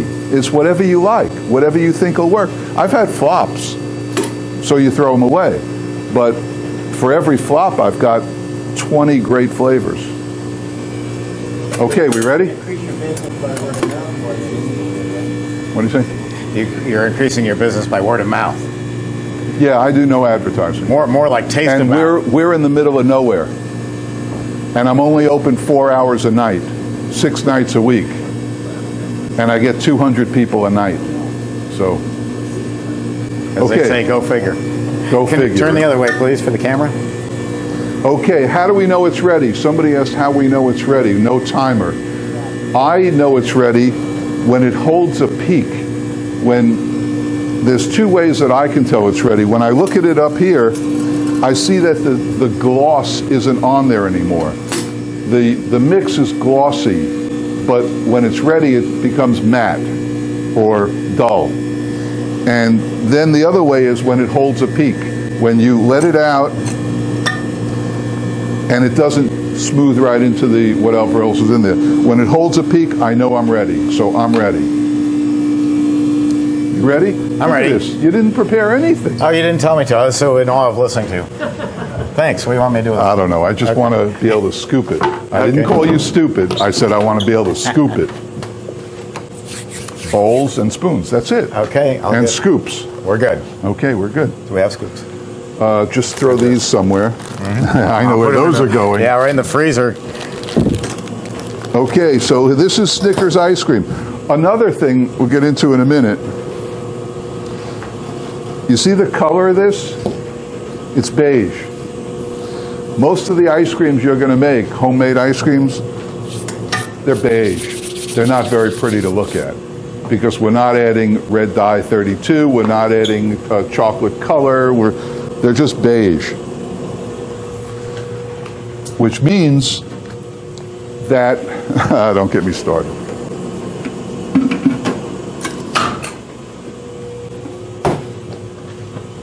Why don't you taste it? Isn't that beautiful? That's a nice, simple, easy to make product. I will. Very simple to make. Let's see if it's any good. It's always What good. happens if Leave it in too long. yeah. I knew somebody would ask Hey, that. black Chevy Suburban pulls up in front of your business and we take you away. You turn off the freezer and just let it keep mixing a little bit? God, that is Snickers bars up the wazoo. What's the question? If you let it go too long? If it freezes too Interesting. long. Steve, we pulled it now. We pulled the ice cream. Steve pulls his later. I pull mine sooner. It's just preference. Your store, you'll do what you want. I feel that when it's in there too long and you pull it, I feel it tends to become a little gummy. Marginally different, but different enough for me to say, that's a little too gummy.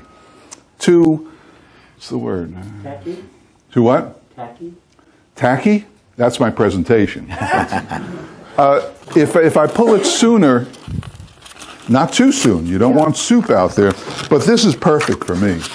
If you pull it too soon and it's too soupy, can you dump it back in there? No, You won't don't be pull able it. to. Don't pull it. Yeah, that's If why it's you too saw me soupy, keep don't doing take it this. out. You saw me keep checking Yeah, it yeah, yeah. till it's what I want. Now, again, pushing this, there is no You timer. can have some here. I could put a timer on if you want. No, It'd be- timer's wrong but a because different timer is- flavors take different time. Exactly. Every flavor is a different timing by maybe a minute They're or two. storming the Bastille. I'll just take that one. You may not like it. Chef, right? You may not like it. Now, I made up an invention back in the 70s. They haven't made an ice cream I don't like. Where I took an amp meter and put it on a machine, and you could read the amp meter and say, okay, that ice cream's ready. A certain Italian company, I won't mention, Cappigiani, stole the idea and called it the Heart-O-Matic, which is now called the Heart-O-Tronic. Kill for and they want to get right up to that. it's an interesting concept, but theirs turns off the machine, and it turns it off every time the vanilla's ready. So here we are adding all this extra sugar with the candy, and so that's going to increase the freezing time. To prevent so you do it. Money when I watch Paula bake a cake, she doesn't. She sets the timer for 24 minutes. She doesn't pull it at 24 minutes. She goes and gets a fork and tests it to see how it is. So it's a simple experimenting that you'll get very good at. What butter pad is this? Only 10. Yeah. It depends on what's in your town. We were thinking of going with classic mix. Classic Mix is probably the best in the country. Classic Mix Partners, great stuff. And the nicest people on earth. Yeah, there's spoons.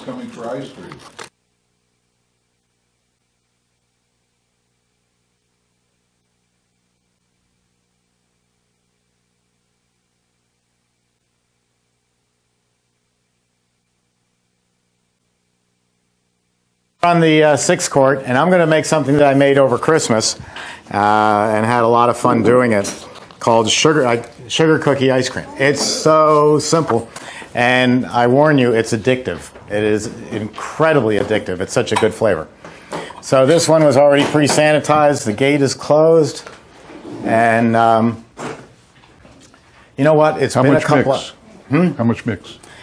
4 quarts.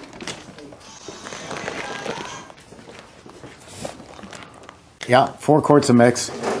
You know what? It's been a couple hours. I think I'll re-sanitize just to play safe. It can't hurt. So you're going to re-sanitize even if it's been sitting there just doing nothing? Yeah, just because it's been sitting there. You know, you all look like you have a lot of germs, and then they get on the machine. Dave, I'm not. when you first get started, how do you figure out your quantity? Basic math. It's just based on the size of the machine. I pretty much write all my formulas for Jeff's size machine, the 20 quart. 24. And then scale it back, cut it in half for the 12, cut it in half again for the 6. Really pretty simple. The Sterashine.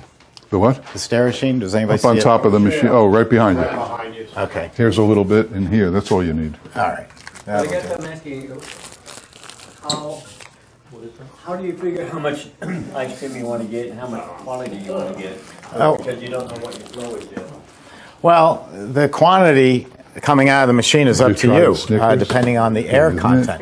Really Do you want to make homemade ice cream, which is what Jeff and I prefer? That's a high air content ice cream. Everybody talks about low. I get people calling up and say, I hear your customer Haagen-Dazs is 45 or 50% overrun, and I want no overrun. And I just kind of smile. I used to argue with them, and that didn't get me anywhere. It's like arguing with the health department. I just say, that's fine. Use this setting on the infinite overrun control.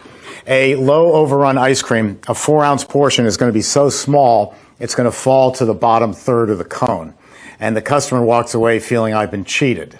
A 4-ounce portion is falling, 100% overrun, is falling off the cone, and it has, great flavor, and it leaves you feeling refreshed. So that you say, boy, I could go back and get another one. So most everybody I talk to may start off very low, but then they start looking at the economics of it and what the customers like. It depends. I mean, if I'm working a restaurant, they are definitely going to want a low air content ice cream because they've just served a beautiful filet mignon or a brisket and all these other great dinner menu items, and they want to top it off with a small portion of a super high quality, memorable ice cream. But for the average person coming in, they quite frankly want volume and quality. Did our computers just crash? No, sorry about that. That's all right.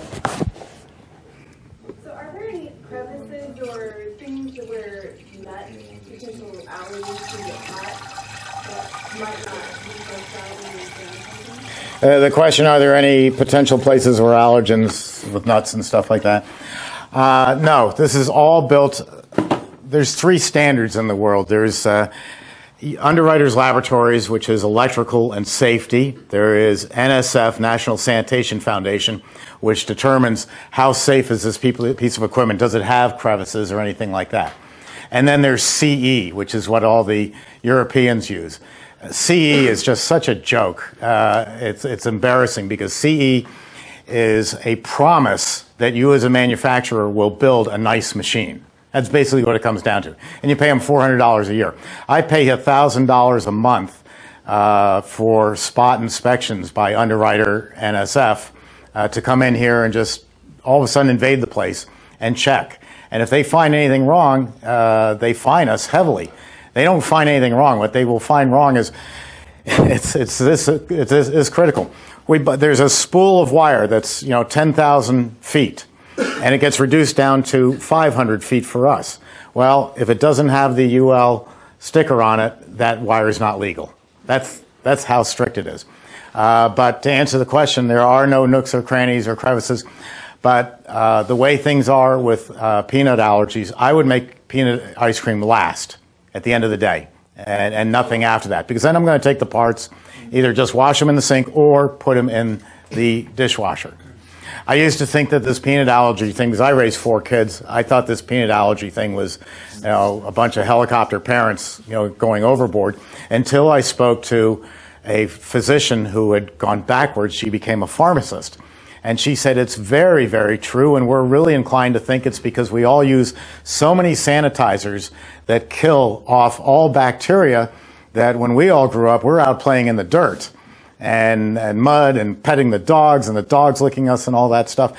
Children today aren't exposed to that, and so it's coming out as a peanut allergy. It's a very real thing, and it's a very real danger. So if I was running a machine and I was going to make a peanut ice cream, peanut butter ice cream, I would definitely do it at the end of the day. I'm finished, and now I will wash everything probably in the dishwasher to make sure that there is no residue whatsoever. You mean the sanitizer won't get rid of it? It will get rid of it, but in my own mind, I want to sleep at night, and I know if it goes through the dishwasher, there's nothing left.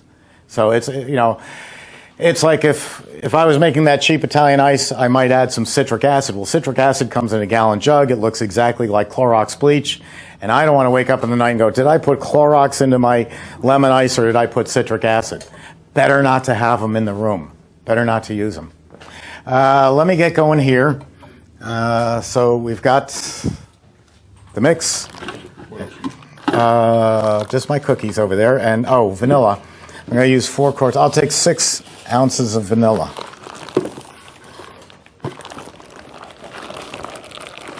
So a very simple recipe. I bought the cookies at this local supermarket, and you don't have to do anything to them.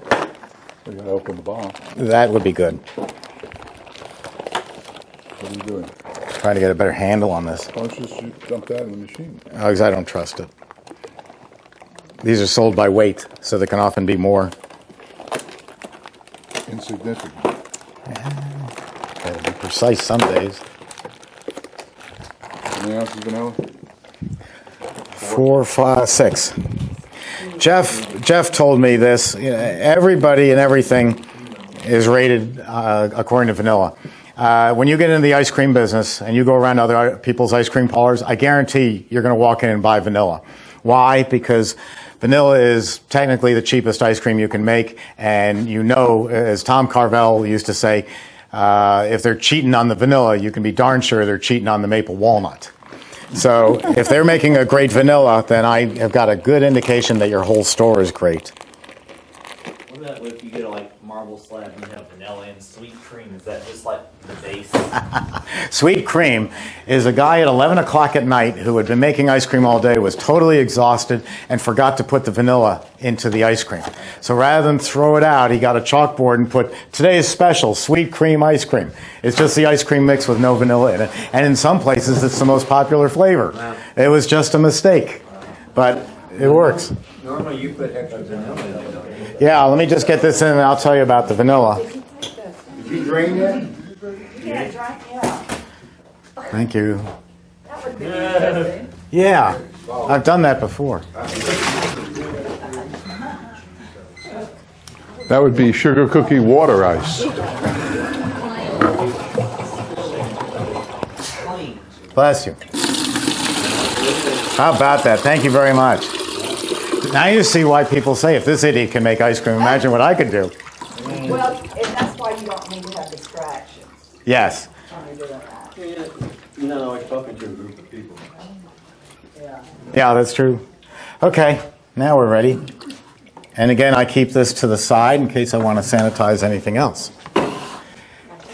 So, here we go. Make sure the gate's closed. Remember, the last thing you did was drain the water out, so you tend to leave the gate open. And then it's going all over the floor, and you go, expletive deleted, Steve Thompson, this machine leaks. Well, it's because the gate was... You'll do it. Don't laugh. You're going to do it. Who would do that? Yeah, you'll remember. Yeah, like someone would go along and check the cherry ice.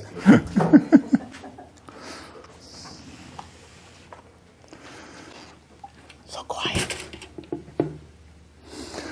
By the way, the mix is, if you drink your coffee regular with cream and sugar, this is it. Use this. Yeah. The best. Now, this is a hell of a lot of vanilla. If you were watching anybody else make this, it would be 1.5 ounces to 2 ounces of vanilla. But I want this flavor to really pop. I want it to be explosively good. And Jeff taught me that. So I'm using a lot of vanilla. That was 6. And so you're going to say, whoa, that's really strong. But that's the way I want it. Now I'm going to turn this on, and let's do a lower air content. So I'll push gelato and start. Turn on the refrigeration. Now we're freezing. Now I'm trying to save time, so I get the freezing process going right away. Yeah. Yeah, I'm going to put it on gelato. So it's spinning. Oh, no, it didn't. I missed it. So let me take it down manually. I can run this by the controls, or I can do it manually. So now I'm spinning it slower, which makes it a little spit out a bit. And I'm going to take the cookies. In fact, let me take it up until I get everything in there. There we go.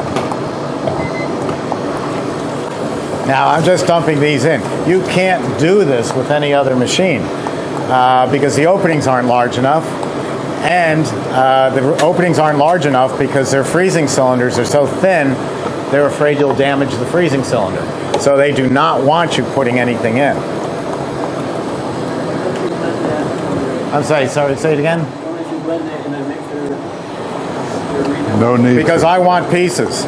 I want you to say, hey, look, I just got a piece of sugar cookie. So,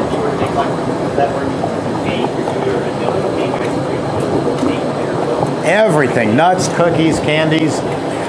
If you want to save a little money and you're making a maple walnut ice cream, instead of buying whole walnuts and putting them into a machine that's going to break them in quarters, buy quarter pieces. They're a fraction of the cost, and they won't get any smaller. But I invented 2 terms I call fruit flavor and fruit identity. So this is my so-called fruit. If you were blindfolded and I had you taste it and say, what flavor is this? You'd say, oh, it's sugar cookie. I can taste it. You take the blindfold off and you're not seeing much in the way of cookies. So I'm putting half my cookies into the machine. The other half I'm going to put in as it comes out of the machine. So I'm going to get the best of both worlds.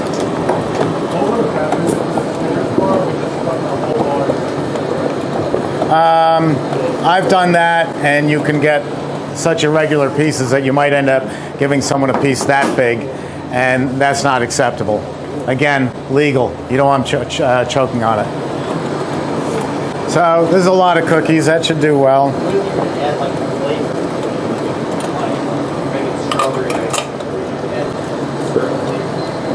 Every strawberry flavor, if I was putting syrups in, right at the beginning.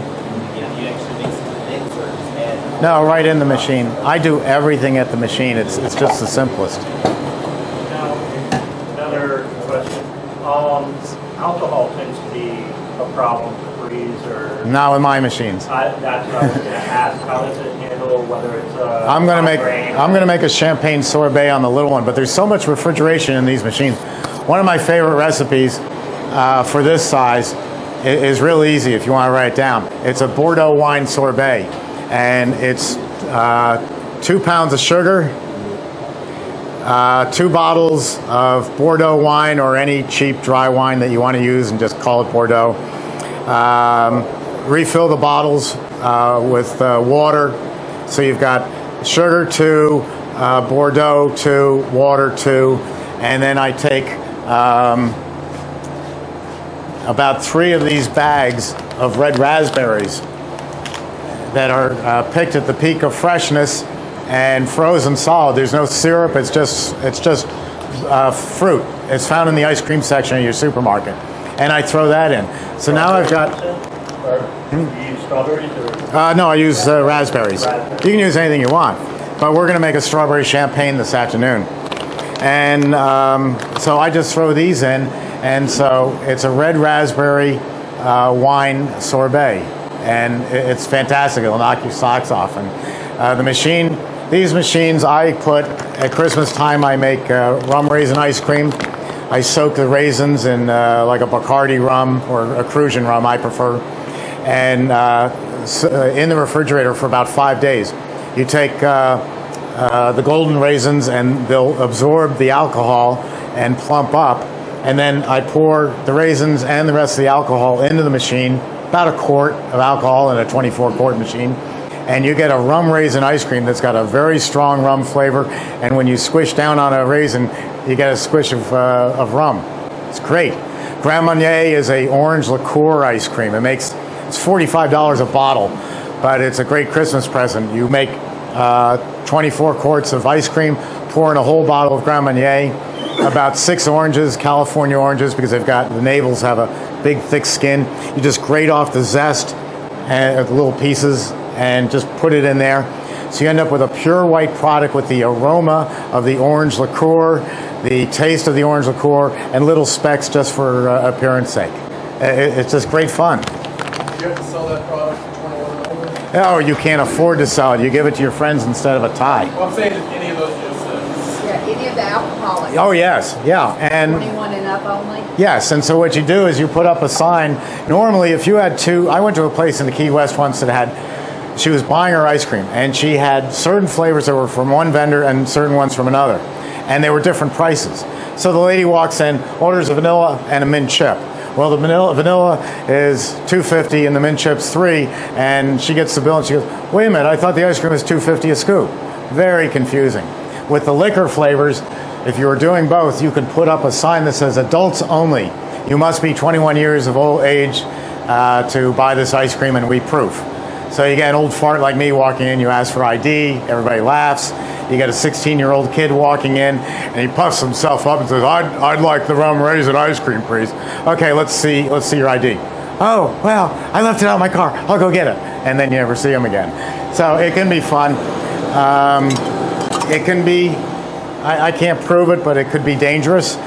Not from the alcohol standpoint, but are you going to drive millennials away who pretty soon will start having children, and they're coming in with babies and giving them ice cream, and I don't want my children drinking alcohol.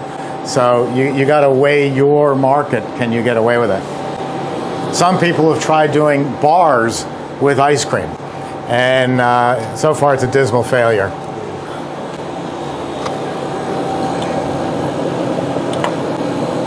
Okay, this is almost ready. Not all the cookie? Oh, you're going to put those in as they come out? I'll put it back in. I just don't have time yet. I'm going to break up the rest of my cookies into about 4 pieces and then just shake them in as it's coming out. What's the air content? Why not just What's the who? smash them? The air content. Cappuccini runs at 50%, 50% overrun. What they advertise is 25% air. So watch your terminology. And so I set mine at the same thing. Now this one, I ended up running it at super premium instead. And don't forget, if you're talking about air, two things. One, when you go to scoop the ice cream, you're going to knock 20% air out by the scooping action. And the other is, nobody ever walked out of an ice cream parlor and said, you know, that's the best damn air content I ever ate. Or, oh man, I can't wait to go back. I love their butterfat level. People say, oh, those sugar cookies were really good. People eat flavor. They don't eat air. They don't eat butterfat content. This is the cheapest, lowest butterfat level I can go and still call it ice cream. It's 10%. And the reason I do that is, I gotta find my pans. Right behind you, sir, are some long pans. I just need a couple of those. What was I saying? I lost my train. Yeah, in New York, I'd be running 16% butterfat. Here in Florida, I run 10, because if you eat 16%, it's like going to Ruth Chris, having a giant filet mignon and stepping out into 100 degrees with 100% humidity. You're going to drop dead right there in the parking lot. Really bad for business. The body can't take all that fat. So I run a low fat down here and bolster it with a lot of flavor. And it's great. So I'm going to open this part way. It helps to have 4 hands or someone to help you. So how am I going to do this? They're trying to make me be in front of the camera. So let's do it like that. Yeah, I'll do that. You do that.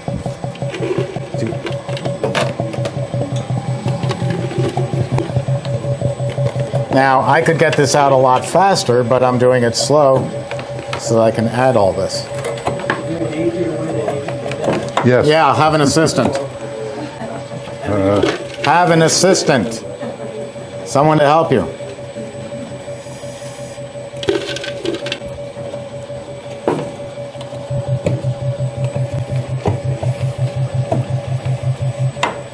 What about the last minute Go of ahead. the machine dropped it in there? It wouldn't break up that much, would it? You would have trouble getting in there because the cylinder's all filled with ice cream. Right, it's thick. It's thick. Yeah, it's thick. It's thick. If you're making Oreo cookie ice cream, I do the same way, but I just did a faux pas. It's okay with this, but if this was Oreo cookie ice cream, I had Oreo cookie dust in the bottom, and I just poured it on top of the ice cream. Well, I'm a New Yorker. We know that's not Oreo cookie dust. That's dirt. You know, so don't pour dirt on top of your ice cream, at least if you're in New York. All right, let's try this. I think you'll be surprised how great. And watch, it'll be on Jeff's menu in 2 weeks. And he'll claim that he invented it. Which is fine by me because it keeps him coming back. So will this video be, gonna have it up? I'm sorry? The video that he's videoing? Yeah, Okay. this will be up about a week. Strictly in terms of taste, what do you think would taste better, the 10% or the 16 or the 12 or the 14? I mean, ignoring the fat. If I was going to make an ice cream for myself, it would be 14%. Right, that's your sweet. What Yeah. about you, Jeff? What's your preference? You're a 10 But see, I'm a 10 because I'm here in Florida, and I want it refreshing. because it's too hot. It's too hot. Yeah, you want something less fat. You know, in the old days, when you bought ice cream, they would hand you a glass of water because ice cream makes you thirsty. Kind of reminds me of our banana pudding ice cream. There you go. What about a temperate climate like in the Pacific Northwest? It all depends on personal taste of the public. See what's selling. I mean, if you go into the supermarket and everything is Haagen-Dazs and Ben & Jerry, that tells you you're going to go high fat. If everything is Breyers, then you're going to go lower. Ben & Jerry's still a 14 and Haagen-Dazs a 16. No, they're both. It's always been 16. That was a big lawsuit. Haagen-Dazs tried to tell them, and they're both my customers. On a spoonful. Oh, okay. We put Reuben Mattis was the founder of Haagen-Dazs. He and his mother put them in business in the 2 miles from our factory. Ben and Jerry were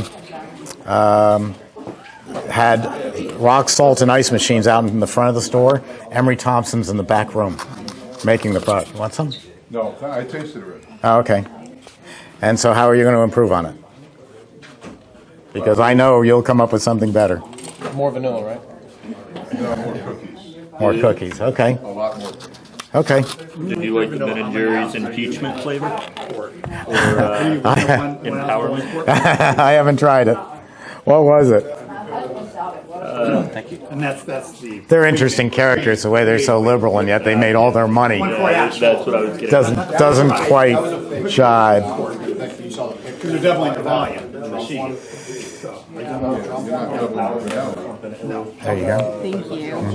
Just the 1 ounce per, just the one liquid quart. Guess we could answer some questions and then take a lunch break.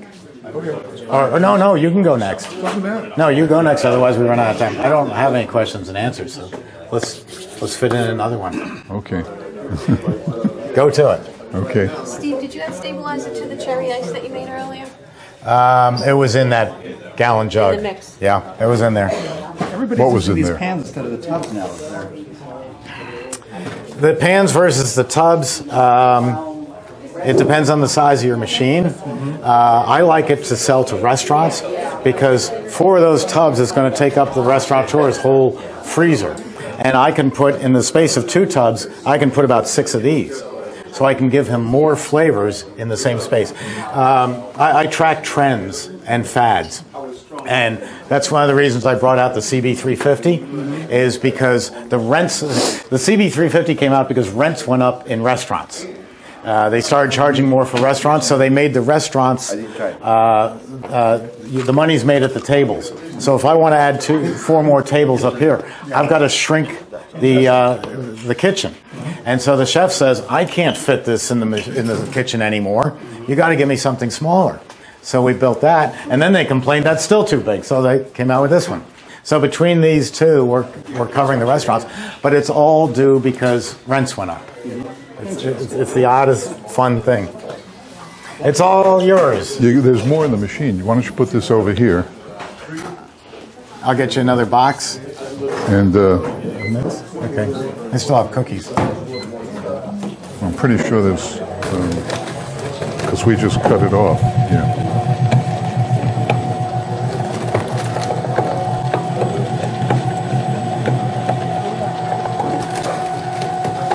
There you go. Now when you put it away, you got something to put away. Yeah. Yeah. Yeah. Great. Excellent. As John Lovett says. Yeah. Yeah, that's the ticket. All right. Okay, now you got it. Thank you.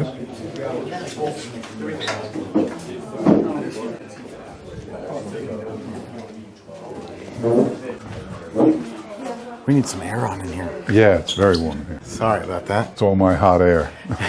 And mine. At Christmas time a few years ago, I went to the dollar store right after Christmas, and the boxes of candy canes were 25 cents, and you got 12 or 16 of them. So I sent the staff out, and I said, buy as many as you can. And we came back with hundreds of boxes, and then we had, I told them to peel them in their off time, and we wound up with buckets full,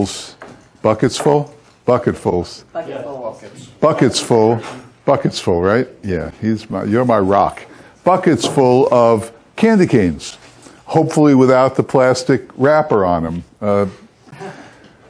They're a pain in the neck to peel. You know, there's a technique, but you know that. Anyway, so after they were all peeled, I broke them up and put them in the Ninja and ground them into dust and made candy cane ice cream. And simply that, the mix and the candy canes. And it became a big hit. So every Christmas I would do that. We would buy them after Christmas, so they were inexpensive. What's normally $1 or $1.50 a box became $1 or $2 for $1 box. So we would store them, and then How would you store the candy cane? I would do this. On a shelf or freezer? Yeah, if they're not opened, they're not. Believe me, there's so much sugar in there. Anyway, so we would, if they're peeled, just put them in the freezer. So it became quite a hit at Christmas time to do this.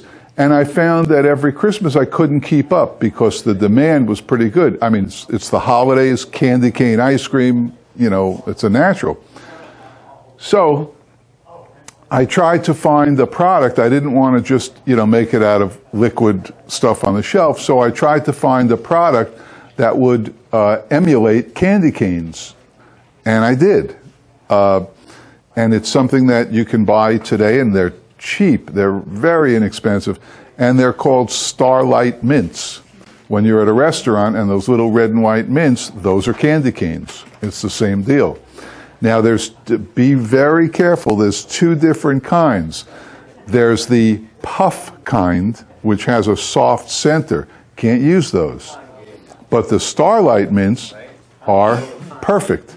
And that's what we're going to make today. Since it's not the holidays now, after the holidays, I take the same recipe, but instead of calling it candy cane, I add chunks of chocolate to it, large chocolate chips, and I call it peppermint patty, because a peppermint patty is dark chocolate and peppermint.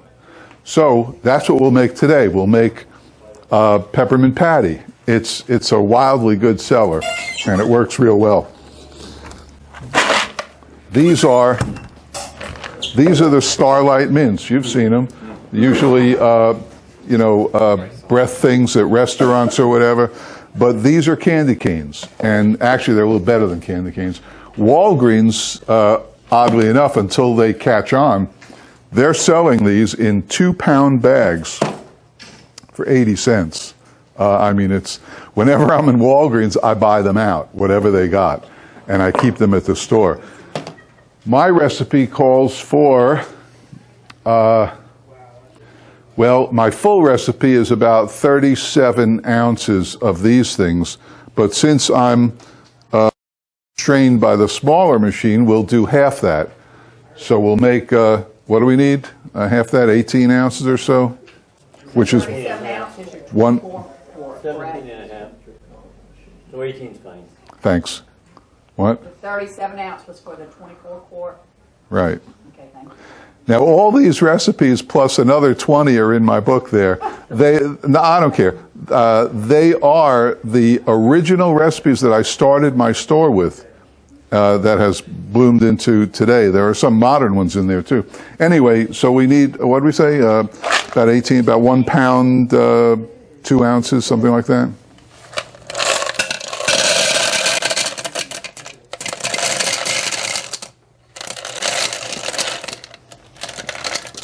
You're going to grind them up? You think? Yeah. You know what he is. Wow, what do you know? We're right on the money. How about that? It's almost as though I knew what I was doing. Okay? Yeah. And I grind these up for a different reason maybe than Jeff. It's a flavor that every child loves. And I'm afraid, and I've seen it in commercial ice creams like Breyers, where you'll end up with little shards that are like razor blades, and I don't want a small child having that. So by grinding them up like this, you've got a nice powder that's going to give you a great flavor, and you're going to sleep well at night knowing you're not putting anybody at risk. Because unfortunately, that's the way business is.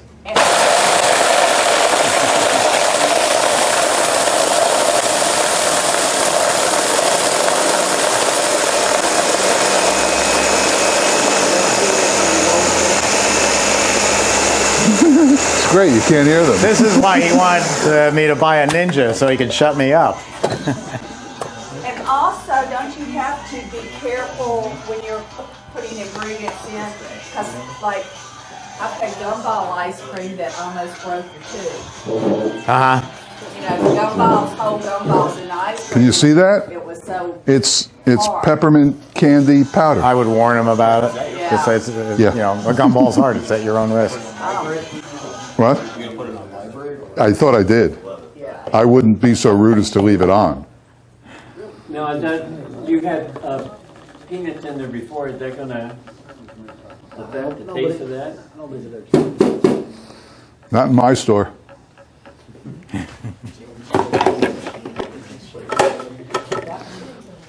So that's what we wind up with. It's a beautiful thing.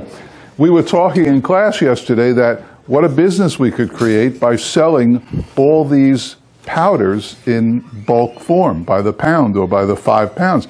We could sell Snickers powder, M&M powder, and we could sell it to ice cream stores. Here's a business. You know, all they have to do is, it's pure. All they have to do is buy a bag of Snickers powder, peppermint powder, add it to their mix. They're good to go. One of you might do it. Got it. You won't do it. Oh, I know. Okay, we ready? So, these are the large chocolate chips, the large dark chocolate chips. This started out as me wanting to make York peppermint patty ice cream. And you break it down and it's peppermint and dark chocolate. Peppermint, dark chocolate. Peppermint, dark chocolate. So it works for me. This is just great, this stuff. But you'll be the judge of that. Okay, we once again need 5 quarts of ice cream. And since I have the 24 quart in my store, it's so easy because this becomes it. You throw it in, done, right? So that holds, that bladder holds how much? Well, how many? 10. 10 quarts. 10 quarts, 2.5 gallons. When you buy this from your supplier, they come 2 bags in a box. 2 bladders, we call them bladders, 2 bladders in a box. So however you make your recipe, I make mine based on a bladder. Now when I started, I had the 6 quart machine. And if you notice in my book, I have different measurements for different size machines. I went from the 6 to the 24. By the way, just so you know, there's a strange man staring at me right in the doorway there, and I have no idea who he is. I know who you are. So there we go. We're going to go with 5 quarts, just like before. And when we do this in a 24 quart, we just put this right in, not the bladder, the contents.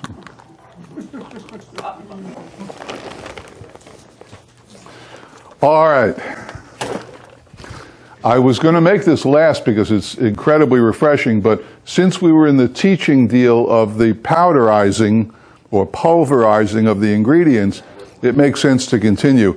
Later we'll make, fortunately or unfortunately, a pretty substantial ice cream. It'll be Oreo Krunch, which is probably the biggest seller for the non-adult flavors that I have. Okay, we ready?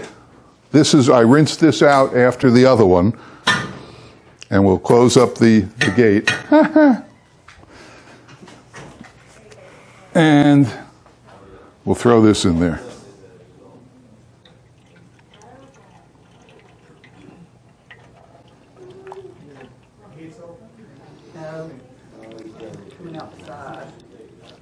If it comes out the side, it means that these aren't tight enough, but they... Don't worry about it. It's only life.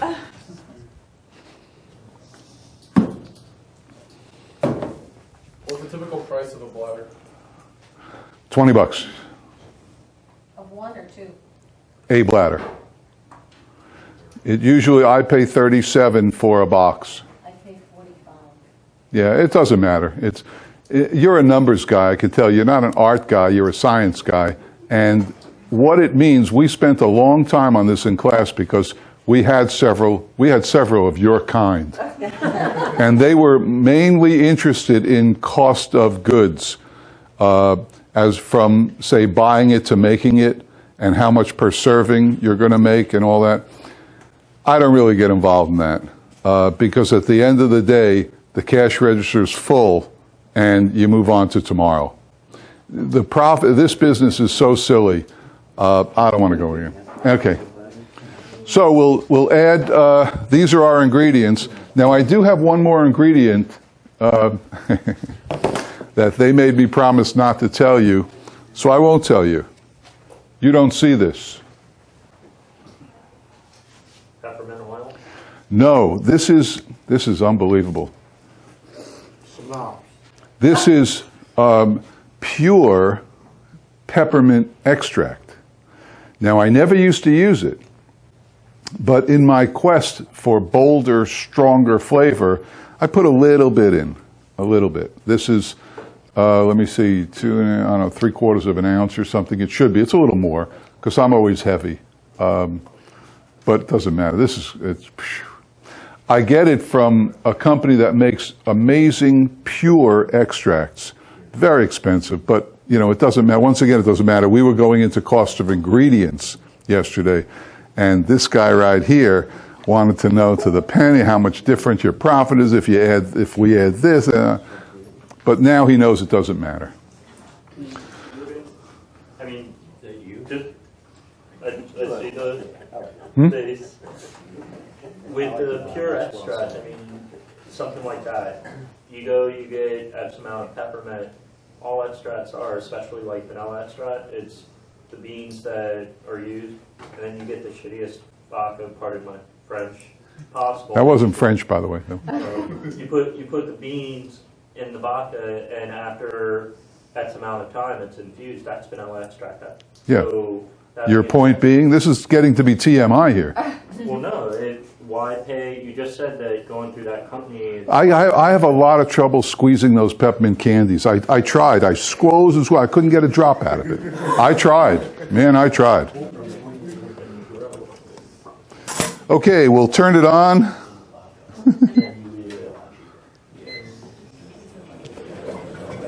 And now, because he doesn't have a scoop in my store, of course, easy. Scoop in, you're done.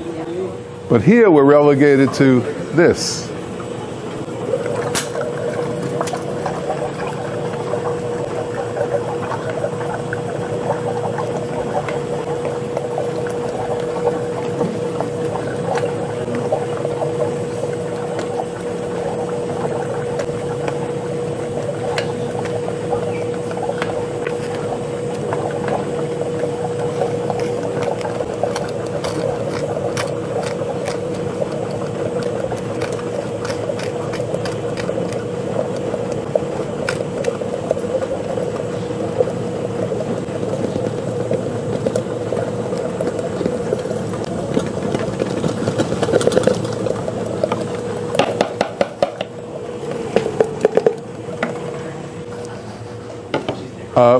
We also make our own vanilla too.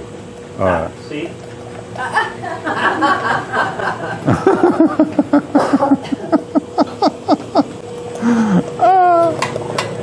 TMI.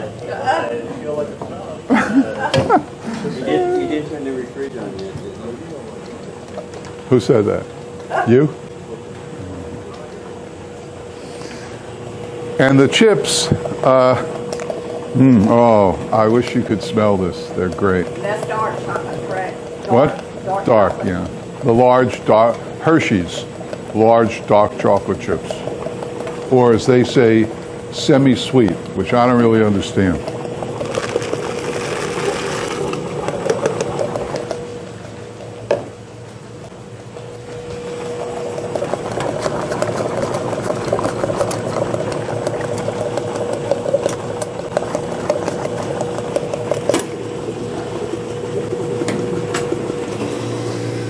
And that's that. Pretty simple. 1 second.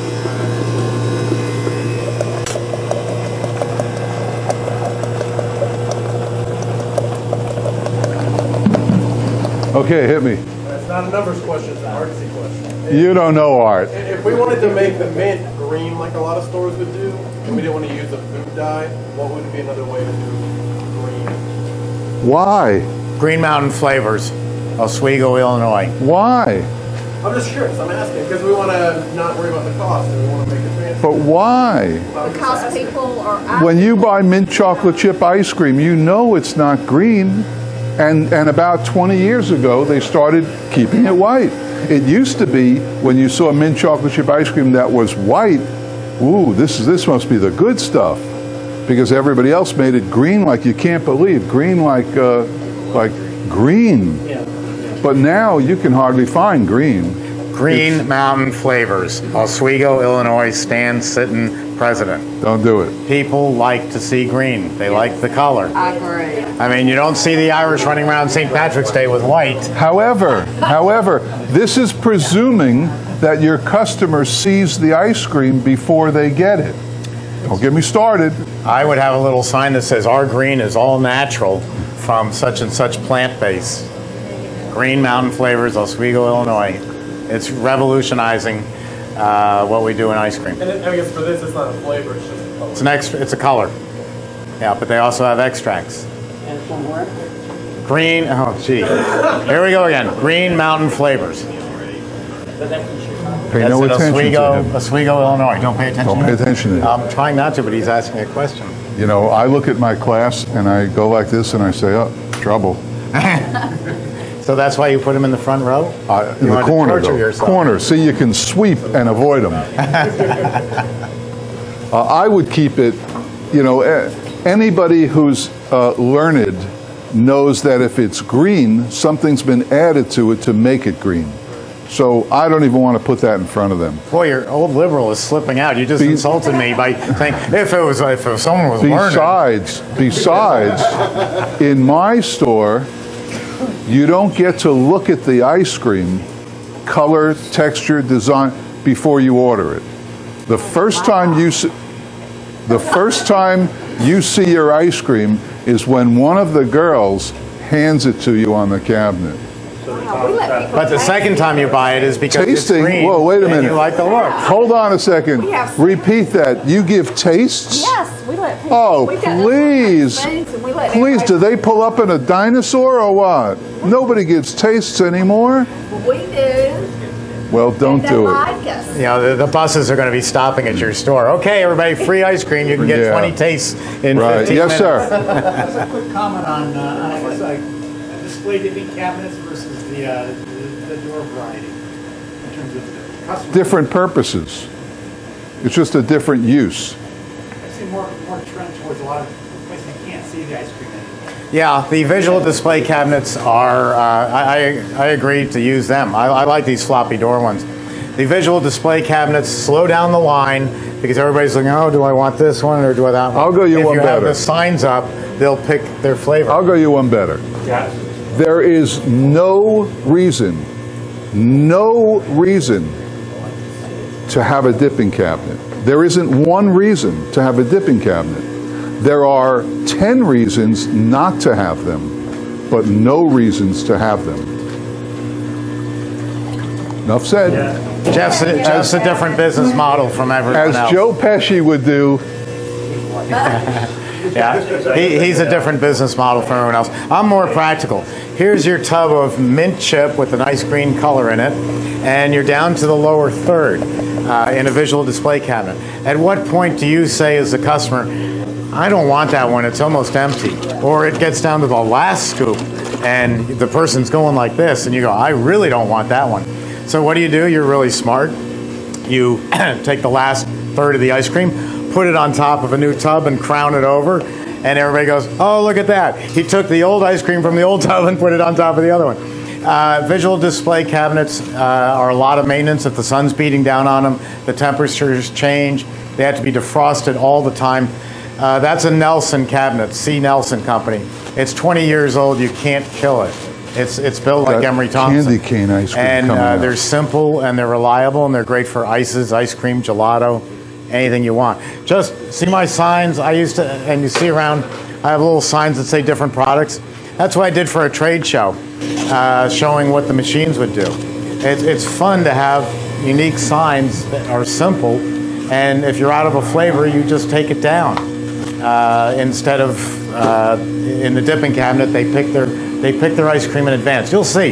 Here's the line right here for people, and you're going to see them standing back like this, going like this. They're picking their flavor. They're not tying up the line, and that becomes important. Is there, does anybody ever use pictures of the Trouble. of the ice cream? Does anyone use pictures? I've never known anyone to do that. Use what? A picture of the ice cream. The color, you know. Well, They stopped doing that in Chinese takeout restaurants when the picture of General Tso's chicken up there on the wall became faded and ugly and it was old. And didn't look like General Tso. Right, not at all. No mustache, nothing. Nothing. Now, we were just at the convention, and they said pictures sell, words don't. And we've got all words on our menu board. We don't have pictures. And they were saying pictures sell, words don't. Yeah, but these are the same people who want you to put up video screens. Right. It doesn't fit homemade and old-fashioned. Yeah, I don't know, that was just it. Because I was thinking, oh my gosh, we don't, you know. But then also they were talking about like ice cream cakes and products too, you know, as opposed to. Cakes, yes. Yeah. Rather than I agree on that. Instead of a cake display, and that cake is sitting there forever, I would have a book, a loose leaf book of different cakes that you've made in different sizes. And then you sit down with the person, it's usually the mother, who's buying a cake for the birthday party on Saturday. And this is Tuesday. Oh, you can have that one over there in the cabinet, which has been there for a while and it won't be picked up till Saturday. Yeah. You know it's getting old. What I do with cakes, if I had an ice cream parlor, is I sit you down. How many people are coming? 10. Okay, well this cake feeds 10, but are any of the parents coming? Oh, I expect some of the fathers will come. Well, then you probably ought to jump up to the 14. At the worst, you're going to have a little bit of cake left over, which isn't so bad for tomorrow, but you'd hate to run out. You've just upsold her to a 14 size cake. Now, what flavors would you like in that cake? Oh, I don't know. What do you say? Well, Oreo cookie is really popular. I'd go with Oreo cookie. Okay, I'll take Oreo cookie, 14 size. The party is when? 2 o'clock? Okay, don't come before 11 o'clock. Your cake won't be ready. That really sounds fresh. And so at 9 o'clock, we're going to put Happy Birthday, Joey. Hope you get out of prison soon on the cake. And they send then the father to pick up the cake. Well, first off, what we've done here behind the scenes is we've upsold them to a bigger cake. We have made 15 or 20 Oreo cookie cakes, which are sitting in our freezer. So I don't have to run out and make a cake today. I have the Oreo cookie cake already made. It's just not decorated with Happy Birthday, Joey, which I will do Saturday morning. And then the last thing is you're sending, the wife bought the cake, you're sending the husband out. All you have to do today is go get the cake. Oh, I can do that. Oh, I also need candles and I need plates. So I go and I come back with the cake. Where are the candles and the plates? Oh, I forgot. I got to go out to Target and get them. So you sell plates and candles and Happy Five, you know, or little prison bars. Hope you get out of jail soon. Whatever's going to sell, you have it right there. I don't care if you charge me $100 for paper plates. It saves me from having to go to Target. I've done my job. I can go back to sitting in my lounge chair. And it all started with sitting down with the person one-on-one and saying, I'd like this cake. You get a chance to put in a future file. A future what? File. Yes, yes.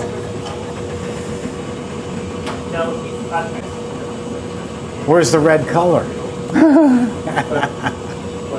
It's a pretty pink. Yeah. Just throwing it out there, since you made it obvious you're not a fan of adding colors or doing anything of that nature, isn't it sort of Hypocritical. when you just take candy that's already got coloring and stuff in it and grind it up for your powder? What's your alternative? Yeah. There's nothing else we can do. What are you going to make? No, I realize that. I'm just saying, if you're so against one But thing, why do you... well, what I'm not doing, what I'm trying to do is maintain the integrity of the original flavor. If you grew up with Oreos, in 1937 when Oreos came out, they were made with not just pure chocolate and a little frosting with no chemical. They were made the way they're made. That's the way of the world. What I'm trying to do is replicate the flavors we grew up with, and to keep everything as close as possible.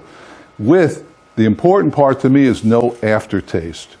The minute you start adding anything from jugs or whatever, you're going to taste an aftertaste. When you eat a Snickers bar, man, the next thing you want is another one. Yeah, that's right. They're just unbelievable. There's no aftertaste. So that's what I want. And I think if you start adding colorings and flavorings and chemicals of that sort, especially people come in all the time asking for sugar-free. I will make sugar-free. None. Because sugar-free means, you know, just dump the Sweet and Low in, or the Splenda, or the Truvia. It's awful aftertaste. So I don't make it. Come have some of this. And you can't make sugar-free ice cream because there's sugar and dairy coming out of the cow. You can only make it reduced sugar. Yes? Has anybody done a sugar-free ice cream? When I've tried it, I've seen like goes out of whack. A sugar-free ice cream? I A sugar? want some free sugar-free sugar-free. Yeah. That's what I can't stand. I just felt like doing it. Because you don't have enough solids in the machine. You have to have something to freeze. So just milk and flavor. I wanted to do like bluegrass sugar-free ice. Italian ice? And I did it. Then all your was like chocolate. Sure, because all you're freezing is water.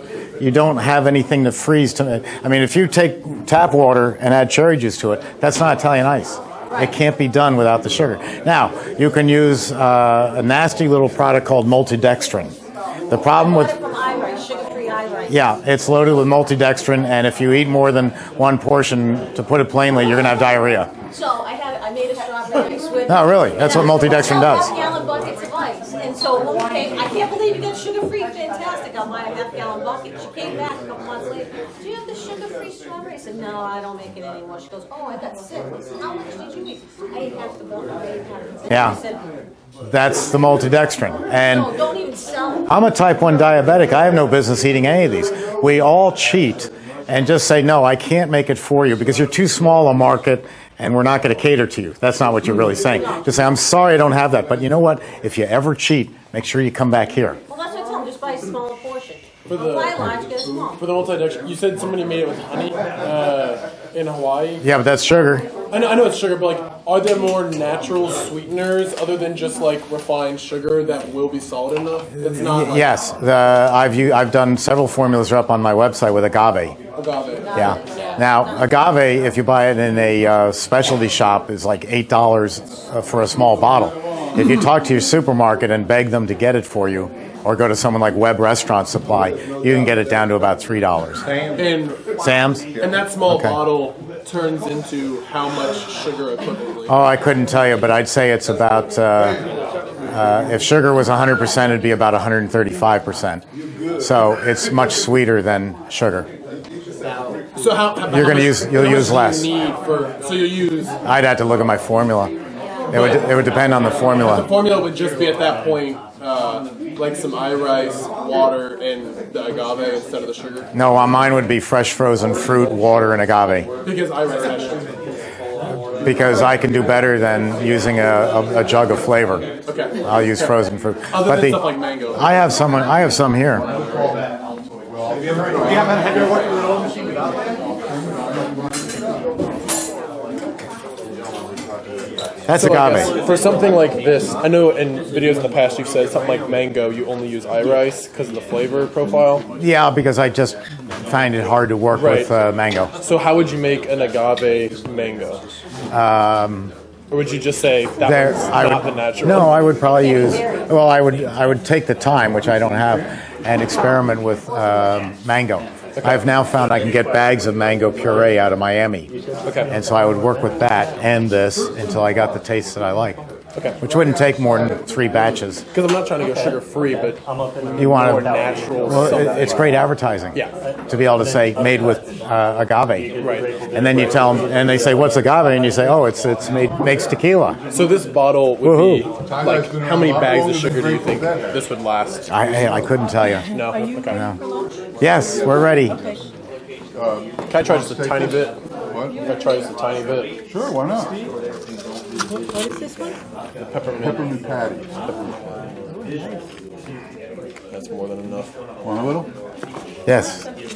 You watch the videos and you think, oh, how are they not eating it all day long? And after so many batches, it's like, all right, I don't need too much. Well, that's the thing. By the time we get around to 2 o'clock or 1:30, we say, "Well, let's make one more batch." And we go, "Oh no, no, no." You're using frozen fruit and skipping the base. Yeah. What are you losing by doing that? I mean, if I'm you gaining. put that, I'm gaining but everything. no texture. That's not adding to texture. No, the base. anything. You mean the ice cream base or the No, the Italian? iRice for It's Italian mostly ice. sugar. It is. Yeah, and I'll show you why. My formula called for, with the iRice, called for 4 pounds of sugar. Yeah. If I was making it all natural, I'd be using 14 pounds of sugar. Okay. And that shows you how much sugar is in that jug. You're buying Right. sugar and water and a little bit of flavor. Okay, so that with Green Mountain for color, if you want it, Yeah. will really. Yeah, That will and get rid of write down the like president's name. It's Stan Sitten. Great guy. And I've been around so long that any name I give you is going to give you the president of the company. Where does citric acid come in? Who? Citric acid. When do you use that? I don't use it. It's a cheap way of making Italian ice more tart, and the cheap way. The better way is more lemon juice. Right. Okay. Yeah, and you can buy, if you get into this further, you'll have to shop around, but you can buy 5-gallon pails of lemon juice with pulp in it. They sell it to pastry shops because they're making lemon meringue and other things. Right. And then you just ladle it out and pour it in, and it's fresh lemon juice, and you don't have to be squeezing lemons all the time. Right. And then how do you make the sours for the kids? The kids sours? Who want sour raspberry and sour apple and crybaby and all of those. Those you would go to a flavor house You just gotta and buy it. Okay. And where Jeff was saying about the colors and Right. he's trying to make it all natural. Right. I mean, I could be selling fresh fruit sorbets to their parents, mango, Right, but the kiwi, kid wants- pear, apricot. purple, But if the kid wants Superman, Right. I'm going to make Superman because he's directing them to come into the store, he or her. So you gotta acquiesce somewhere. Okay. And you don't use any kind of emulsifiers and anything? No, because I'm very weather dependent. I'm saying the next 2 days are going to be great. I'm going to make cherry ice. Right. And it's a separate. So just beating it is going to put it back together. Yeah. Or I'm going to just leave it in the freezer. I won't even. I won't. Stirring in the can. Right. I won't. As you're using it. Yeah, That's why it's stirring it. But if I know the weather's bad, I won't even take it and put it in the dipping cabinet. Right. I'll leave it at 0 in that cabinet. Right. What does it take about overnight if you put it from here into the dipping cabinet for Italian ice? No. Does it come down? Well, if it was a big 3-gallon tub, yes. Okay. So 10 o'clock tonight, when you're closing, Yeah. you say, "What's the weather tomorrow?" Right. I used to have this guy, he moved to Hawaii, Bubby's Ice Cream. He's famous out there. And his mother lives in Queens, New York. And so when we were back in New York, Bubby would call me at 11:30 in the morning, which was 5:30 his time, just to tell me how that freezing rain was going in New York City. But the point was, he was up at 5:30 getting a cup of coffee, and then he was turning on the Weather Channel to see what it was going to be like in Oahu for the next 2 days. And that's how he ran his businesses. What's the weather? People will buy ice cream in a snowstorm. We'll walk to our car in a snowstorm, but if it's raining, we run like hell. So the only time you can't sell ice and ice cream is when it's raining. So how Molly Moons does so well with my machines in Seattle is beyond me. I mean, she keeps buying more and more machines, and 40s. She was getting 20s, now it's 40s. We're building a new 44 now. But how they sell ice cream in Seattle is beyond me. I guess people are just so used to it. We're out in the rain anyway. I'd be so depressed. Eugene, they don't even really use umbrellas a lot. Yeah. You'll see people walking in the rain, they've got a hood on, but not a lot of umbrellas. Huh. Are we making a cream ice today? No. If we did, how would that factor in terms of water compared to dairy? If I wanted to make that cherry ice, Right. let's say on the CB350, Okay. I would have my cherry formula, and I would add about a pint of the ice cream mix or a pint of heavy cream, whichever I had available. Oh, so not too much at all. No. Okay. No, not a lot. Not a And lot. do they sell, I'm assuming they sell natural ice cream mixes? Pretty close. So if you wanted to sell like the natural agave route, you could do the natural ice cream mix and it'd still be a natural cream ice? If you're going to just use it for cream ice, just go out and buy heavy cream. Okay. That's the easiest way. Okay. And you can buy organic heavy cream or whatever. And if you're talking to the health department and you're having trouble getting your license, just tell them you're doing sugar, water, and flavor. Don't even discuss cream ice.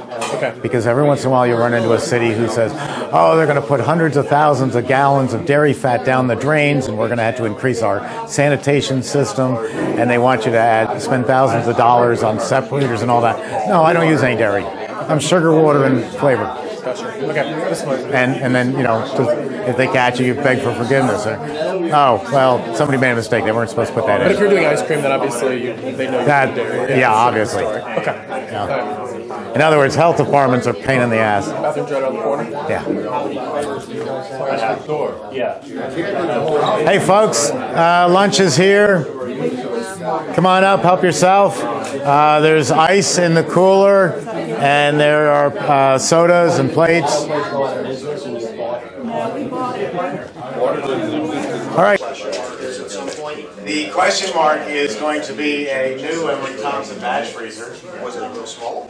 Small one for, not so much for home use, but for that size. Again, looking at the market, a lot of young people want to get into the frozen dessert business, and shared kitchens were a great idea. I was really in favor of them. Back when they first came out, they were $20 for the day. Now it's $90. And would you like, if you want to store your product in the freezer, there's an extra charge. You want electricity for that machine? Yeah, that's an extra charge. And it's become too expensive for people to do shared kitchens.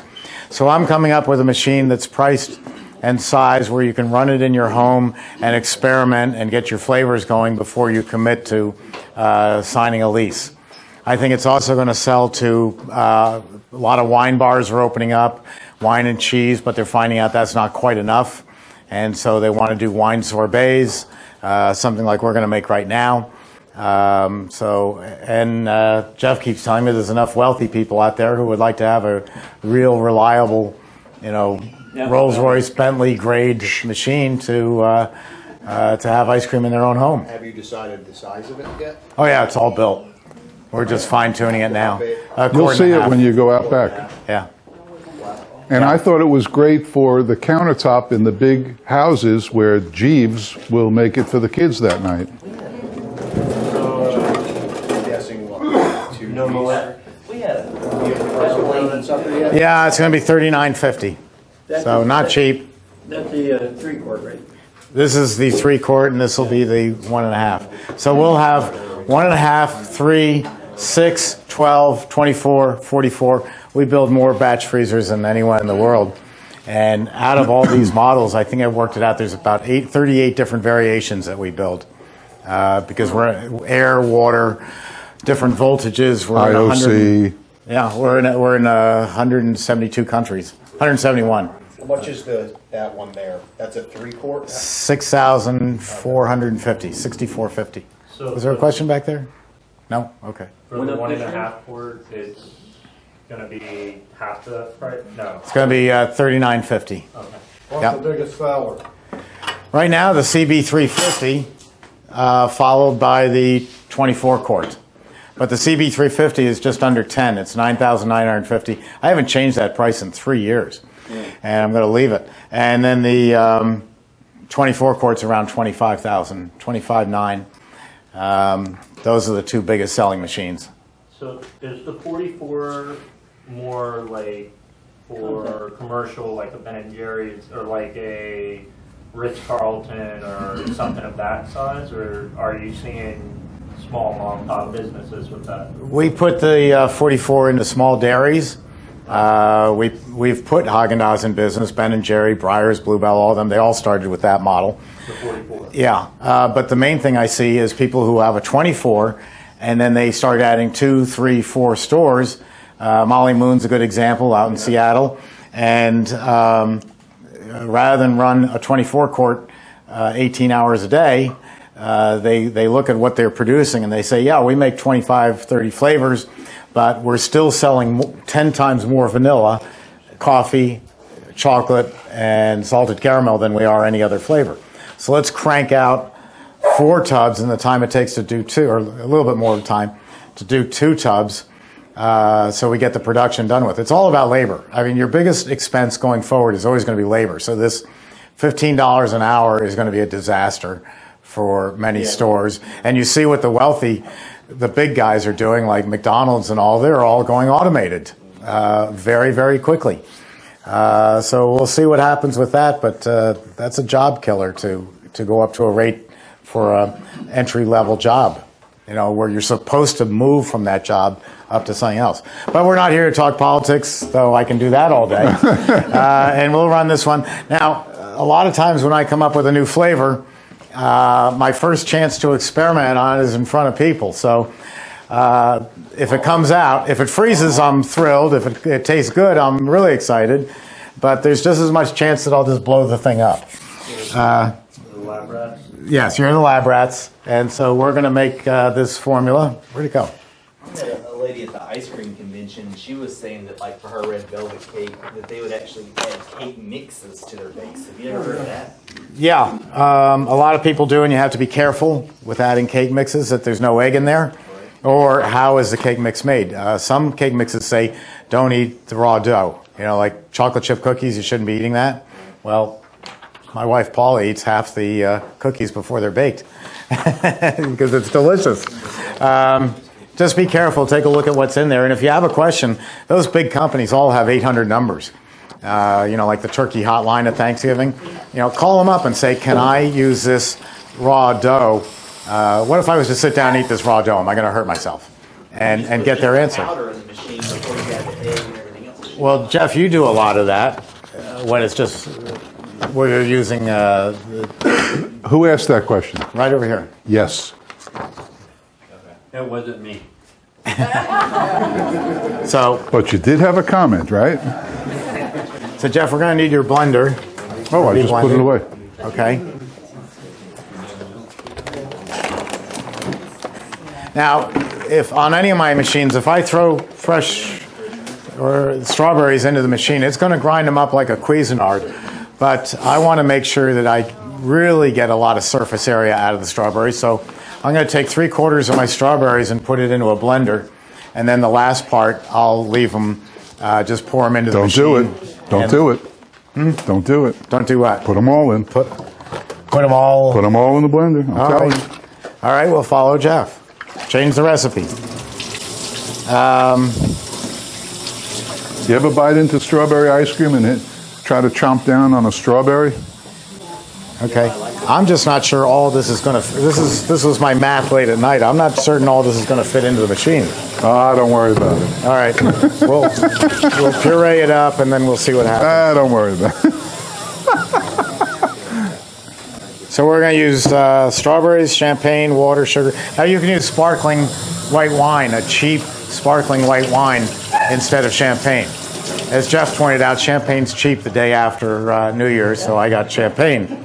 And Andre champagne, that's pretty cheap. But a sparkling white wine or any of those will do because think about it. You know, you don't need Cristal when you're putting it into a ton of sugar and water. You know, the luxury of the expensive champagne is going to be lost. And so just any old champagne or any old sparkling white. You can tell I haven't opened a champagne bottle in a while.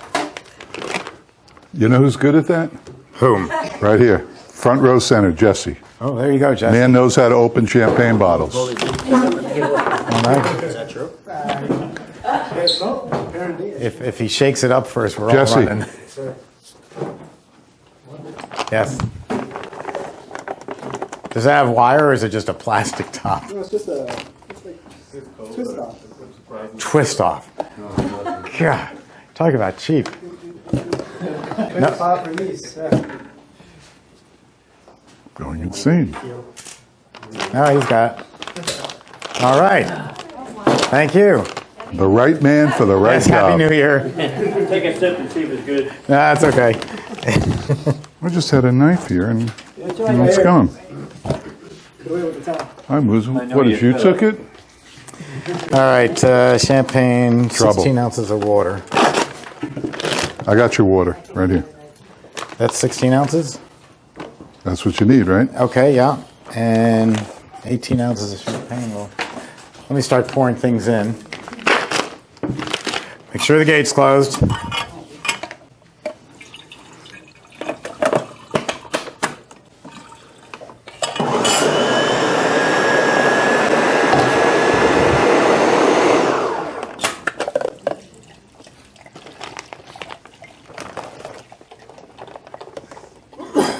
For something like this, where you're doing things other than water for your liquids, how do you determine how much?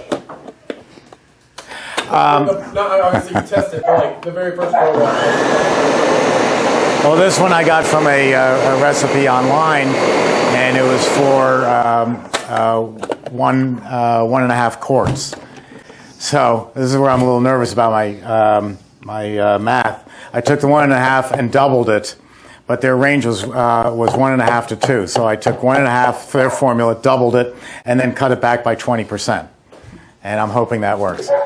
But we'll find out. Now, if you are playing with recipes like this, all you really have to do is make sure you write it down on a 3x5 file card. You see Jeff is using a file card.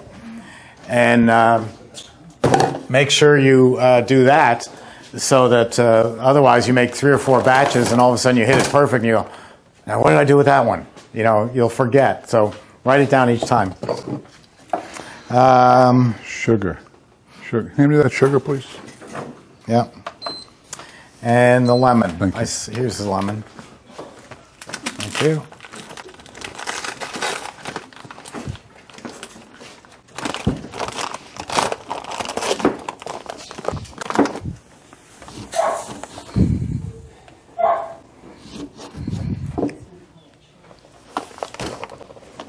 Steve, for those of us that haven't bought a machine yet, what's your turnaround? Like if you were to place an order today, is it 3 months, 4 months? No, it's for the smaller machines, it's 10 days or less. And on the larger machines right now, it's 3 weeks. As we get into the spring, it'll go to 4 weeks. 3 weeks until it starts getting made, or until No, until it's ready to ship. Oh, okay. I don't think we've ever gone beyond 4 weeks. Nice.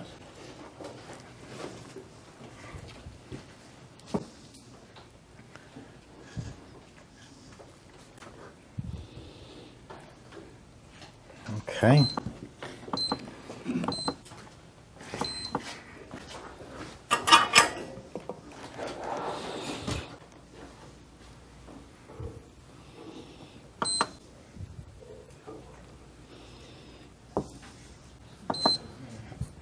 Yeah, this is too much.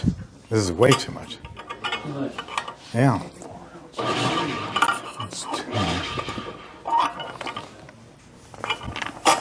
I thought so. Can I just get rid of it, open the hopper, pour some back in? Yeah, because I still haven't even put the sugar in. So, my math could be way off, but it's fun to try. I don't think it's ready.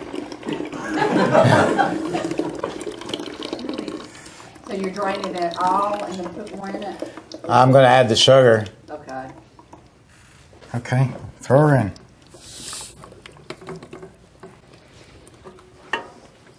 And we'll just stir that up a little bit.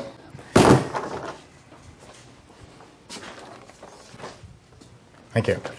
Everything's so quiet. You're full from lunch? No, they're watching Dr. Frankenstein. Yeah, it really is, believe me. No good here? You're afraid to add this more because of the quantity? Let me see what it looks like here. Okay. It could be that just the strawberries were hanging up in there. I've got, I've got a little over 2 quarts. I just got too much in here. So I'm going to take a little bit out because I want to put 2 quarts in and end up with 3. That should do it. Is that a typical output, like 1.5 times what you put in? Yes, yeah, for the overrun. Or Italian ice? No, for this size machine.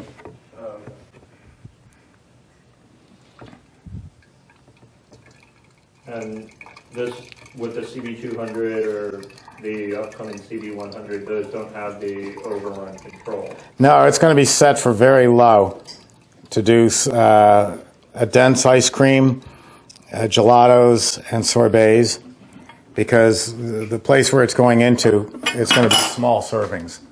It's not going to be, you're not going to run a business on this machine, on the little one. Okay. And we're off and running. We'll see what happens. I should have tasted it. Well, I should have had you taste it or them taste it.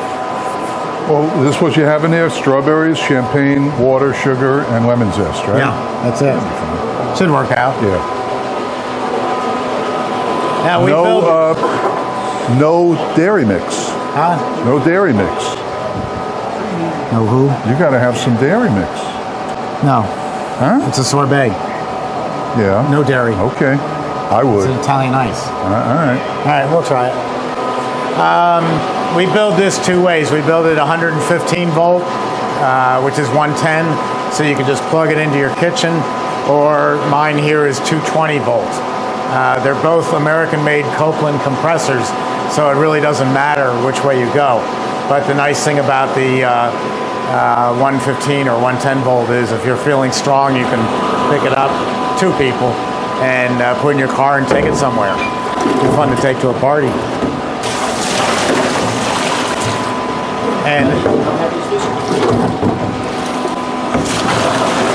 I think it's about 190 pounds. So this does 190, and that's about, This is about 280.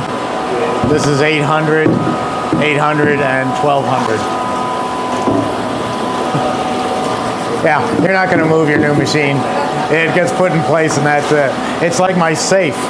My safe was my father's. We brought it down from New York, and we built this building around it. They poured the concrete slab and put the safe down, and it was facing this way. And so I come into my finished building, you know, it looks a little bland. Couldn't you put it on an angle like this? Well, it took my guys 4 days to move it on a 10-inch angle because it weighs so much. It's got big wheels on it, which are a joke. That safe has never been moved in its life. But it's a fun piece to have. Huh? When I got Sammy, I built a wood barrier around it because my great fear was she would get bigger, because she liked to crawl under it as a pup, and she'd get bigger, and the next thing I know, I'd be calling Tampa to bring in a crane to cut a hole in the ceiling to lift the safe to get her out. So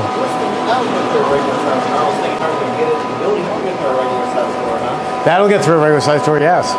Yeah.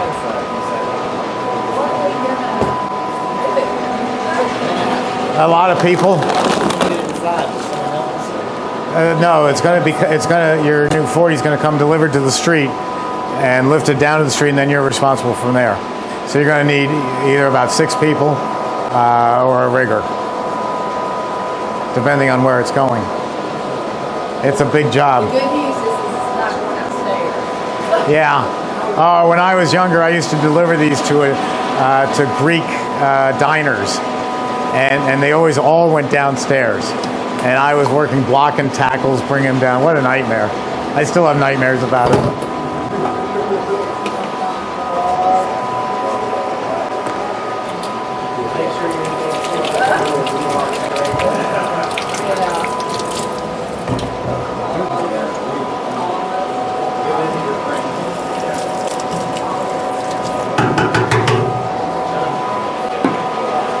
How can your 12 and your 24 be the same size and the same weight? Because the only thing that's different is the barrel. I mean, it's maybe 50 pounds difference, but the barrel on one of them is this deep, and the barrel on the other one's this deep. But it's an interesting question. It's only $2,000 difference. In manufacturing, I have to build for all these different voltages around the world. So when we were back in the Bronx, the 12 quart had a 1.5 horsepower, a 2 horsepower compressor, and the bigger one had the 3. And the motors were 1.5 and 3. So that meant I had this huge inventory coming down here of having to build about 10 different variations of each with different motors and everything else. I said, why don't I just take the bigger motors of the larger machine and put them in the smaller machine? I lose some money in selling it because I'm putting more expensive motors and compressors into a smaller machine, but I save on inventory cost because I've got half the inventory. So it worked out well. So it's only a $2,000 difference. And people don't buy it very often, but some do because they just do not want 2 tubs. I've only had one business get mad at me for owning an Emery Thompson. I think in 42 years, that's pretty good. And that was the Phoenician Hotel in Arizona, because they bought a 44 quart, and the chef was furious. What am I going to do with 4 tubs of product every time I run it? He didn't realize how big it was. But that's why I talk to my customers and work you into it. And money's tight. Banks don't loan money. So I work your way. I try to get you the best machine for your money that will grow with you. Yeah, a question back here? Has the barrel size changed over the decades? On the 20s and 40s, the barrel size has not changed. the dashers have changed and the way we build them has changed.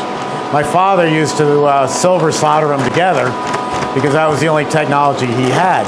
And silver solder will break. So the machine average life is 45 years. There's one on eBay right now that's 71 years old. That's not uncommon. University of Maryland had a 78-year-old machine that we sold parts to. But my machines are heliarc welded, so they're better built today than they were then. Not because I'm some great engineer, but because welding techniques and other methods, better compressors, better motors, have all come along since he was building them in the 50s and 60s. Let's see. There we go. What's the what? It's 19 3/4 inches deep and I think 9.5 wide. The 24 quart machine will actually hold about 30 quarts. Yeah. So you could dump 24 quarts of Italian ice in there and then worry about dumping it fresh. That's right, but I would dump in 22 because water expands.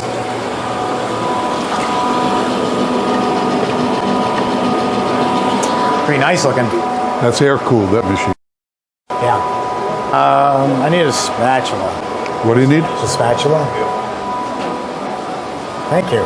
Thank you very much.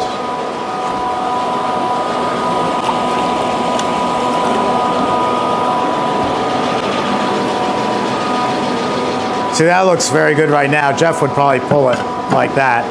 I tend to go a little stiffer.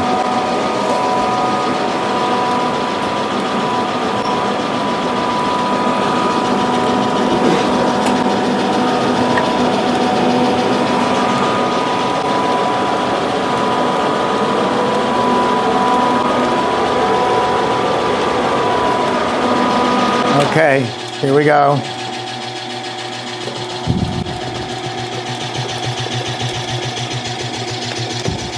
What you want in any food industry is consistency. And so what I've got here is a machine that draws off so fast, whatever came out at the beginning is going to be just like what came out at the end. If you've got one of these Italian machines with the bars and all blocking it, you know, they say, oh, it's wonderful, you can use it for decorating. Well, they're taking their worst problem and trying to make it a good thing by saying, oh, you can decorate. I know darn well it's like if you put a steak in the oven and you want it medium rare, when it's medium rare, if you just take one slice out that's medium rare and then another and then another and then another, by the time you get it out of the oven, that thing is charred, it's burned. So look how fast that emptied out its whole product. And there we go. That looks nice. I don't know what it tastes like, so come on up and tell me what it's like.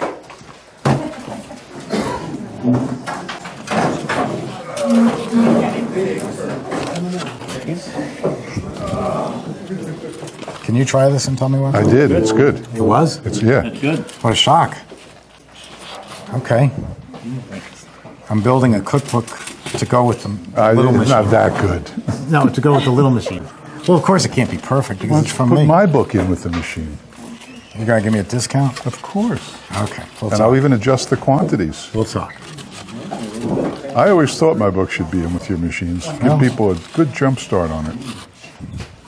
And have them making great ice cream from the go, from the first batch. I noticed on that machine it doesn't have the different like gelato. No, it's set for a low speed. So what can you make and what can you not make on that one? You can't make high overrun ice cream on it, and you can't make frozen custard. But Italian ice, it's okay. Absolutely, because Italian ice is only going to expand as much as water expands. Right. If you've got a boat up in Lake Michigan, Oh, come on, give me a little more. if you've got a boat in Lake Michigan and you leave it out in the water, and the lake freezes, your boat's going to get crushed. Right. That's the expansion of water. And so if you take this formula and just put it in ice cube trays and put it in the freezer, it's going to expand 17%. Okay. But that's about all it's going to do. So the agitation. That's why you don't put 3 quarts into a 3-quart machine. Yes. Okay. Because What about ice cream? How much does that expand? It depends on the Depends on infinite the ice overrun. cream. It can go anywhere from the maximum would be double for every gallon you put I in. need a lot of that. Give her a lot. No. She said she can eat a lot For of every it. gallon you put in, you're going to get 2 gallons of ice cream back. Or if you're doing a low overrun, it might be for every gallon you put in, you get 1.25 gallons back. And what's more common, would you say? the higher air content. Okay. Because More than people double. can, you've got to make money. Okay. I mean, I had a guy years ago who was selling $100 sorbet to United Airlines, and they said, this is the best stuff in the world, but we can't order a second time because there's not enough money, even in first class, to sell this stuff or to give it away. This So, is great. is it good? I like it a lot. Wow. Thank you. I'm shocked. For more subtle flavors, this is nice. Okay, I'll give it to my staff. Take over. Okay. Thank you. So the difference is we had 24 quart back in the day, so that was the batch got smaller. For the 12 quart. Or when you had the 20 quarts, decades ago, you had like a 20 quart or 40 quart. Yeah, they're still the same. 24 and... But the dash got smaller, is why you get the 4 more quarts.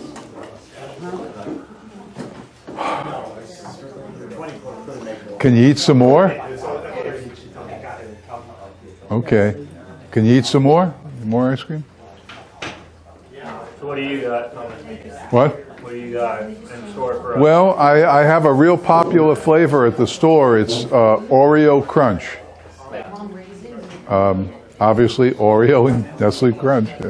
Pretty basic ice cream, but it's real good. Okay. Oreo Crunch. Does anybody remember if we took 1 quart out of this, or is this still 5?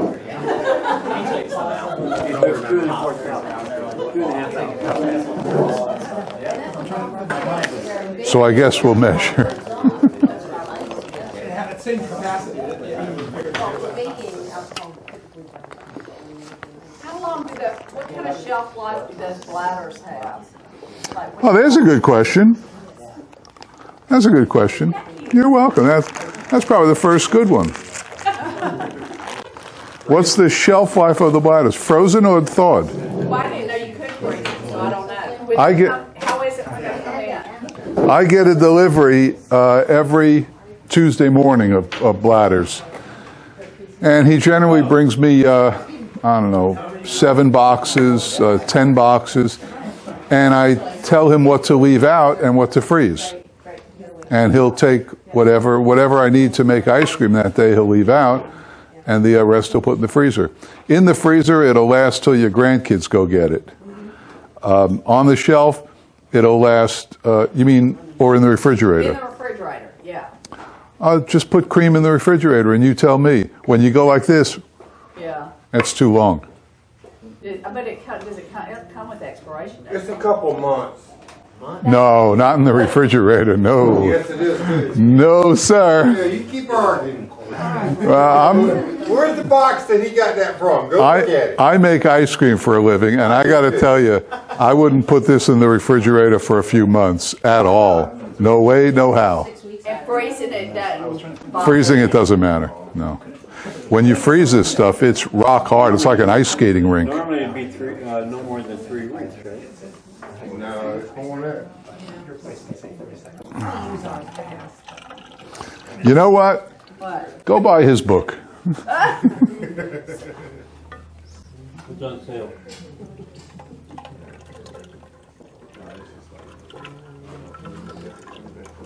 Do you have to thaw that bladder out in the refrigerator? Well, what I do is I tell the girls, knowing what I have to make the next day, I tell them to leave it out, which means that they're going to take the box out of the freezer, open the box, and put the bladders in the sink with water. And you know what happens the next day? If you put, say, 3 bladders, 4 bladders in the sink, I have a big sink, then when you come in the next day and you fish through the water, there's big chunks of ice. This stuff is so cold when you freeze it, amazingly cold. So, but most of the time it's ready. If they do it, they leave there 10 o'clock at night, 10:30 at night. By the next day, not in the morning, but by the next day, lunchtime, I'm ready to use it. If it's still got a little frozen stuff in it, I simply take a big container and I hold it and I cut it with a scissor, and it goes in there, and then just swirl it, and it'll break up any remaining pieces of frozen mix. So 12 to 14 hours in the sink of water to thaw it. That's a numbers question. Well, actually not. What did I say? They do it at 10 o'clock and it's ready after lunch. Yeah. Well, the next day. Yeah. Yeah. Just So like that's- farming a frozen turkey. So that's 14 Right, hours. right. That'd be after 4, yeah, okay. Maybe different where you live. Huh? 14 hours is 14 hours. Different temperature in your store, different humidity floating around, different water temperature in the sink, different volume in the sink, bigger sink with more water, it'll thaw faster. A lot of stuff going on here. I can see that. There's a lot tomorrow. Okay, what we're going to make is Oreo Crunch. I thought that everybody makes Oreo cookie ice cream, so let's go the extra mile and make Oreo cookie ice cream and Nestle Crunch in one ice cream. And conveniently, this works out to half a batch, which is what we're making. So that works pretty good. And what we're going to do is we're going to pour this into the machine or on the floor. You know, I work under bad conditions here. No spatulas, no scoops.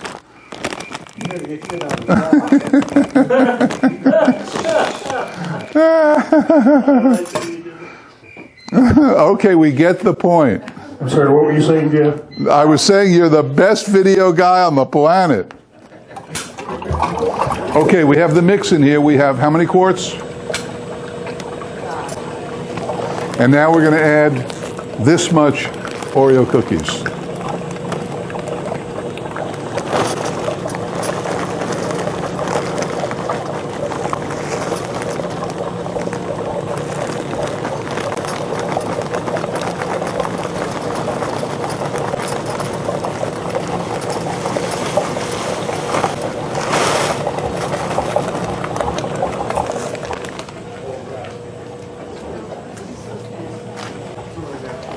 So did you buy that at the store? Did you buy it at a wholesale?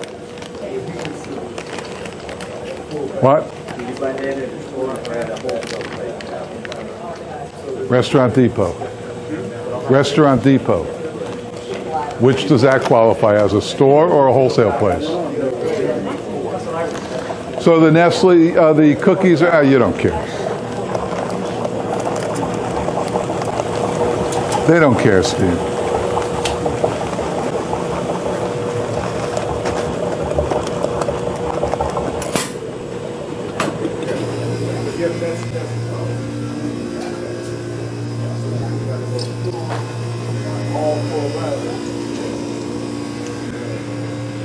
Any questions? Yes. Oh, man. What? Have him ask it. What? What's the question? You put half a bladder in, and then what size container does it output? What? You put half a bladder of mix in. Yeah. What size container does that output? How much are we going to get? Thank you. How much are we going to get? How much are we going to get? How much? Well, when at the store, I put in a bladder, 10 quarts, 2.5 gallons, right? Right? Yes. And we get out 6 or 7 gallons. So here we're putting in half as much, so we should get 3.5 gallons. All right, that's good. The big question is, I have a 24 quart machine. How many gallons is that? 6. So how can I get 7 out? More air. The machine only holds 6. How do I get 7? Sometimes 7.5. How does that work?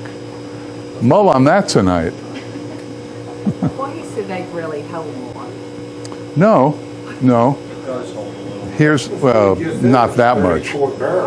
Tell you how that works. That works because, and somebody asked this before, as I'm taking it out, it's still working, isn't it? It's still working. Yes. So the first tub I use 1 gallon containers. The first gallon containers is a little more dense than the last one. Not that noticeable, or is it? It's a little bit, right? Maybe. That's a good answer, maybe. So when I'm having a party, private, at my house, we get the first gallons. Yeah. you come in and buy the 7th gallon. I couldn't tell a difference. Yeah. I tried and I can't tell a difference. But I realized that if I'm getting 7 gallons out of a 6-gallon machine, something's going on. You're doing good. Well, doing okay. Yeah. I do okay. So, does anybody agree with me that this is the perfect machine to advertise in the Rob Report for upscale families? What, that one? I think so. I'd like to have one in my house. It's like having a great cappuccino machine in your house. But how do you buy a mix on a small scale? How do you what? Buy a mix on a small scale. Funny story. You want to hear a funny story? When I first started, I had the 6-quart machine, and I didn't need a lot of mix. So I called the company, which is in Boynton Beach, and I said, I need mix. They said, no problem. How many cases do you need? I said, well, I need 1 bag. Sorry, we're not going to sell that. We can't deliver it. It's cost prohibitive to do that. So I said, well, how about 1 box? He said, well, you can buy a box, but we're not going to deliver it. So I said, how about if I meet the truck? He said, that'll work. So now picture this in your mind. Clear your mind, picture this. At the time, I had a little BMW sports car, a Z4. And picture this. Sports car pulls off the side of the highway, pops his trunk. Truck comes behind him. Driver gets out, takes a cardboard box, puts it in his trunk. Guy from the BMW gives him cash. He drives away, he drives away. I was stopped almost every time. It's kind of obvious, but then I would open up the back, and the cop would always say to me, what's in the trunk? And I would open it up, and he'd see a box. He'd open the box, and there's white stuff in plastic bladders, But then after explanation, they knew. But I did have to meet the truck until I could get a delivery big enough. But remember, you can freeze it. Once you get, if you're rich and you can afford the machine, then you have a freezer in the garage.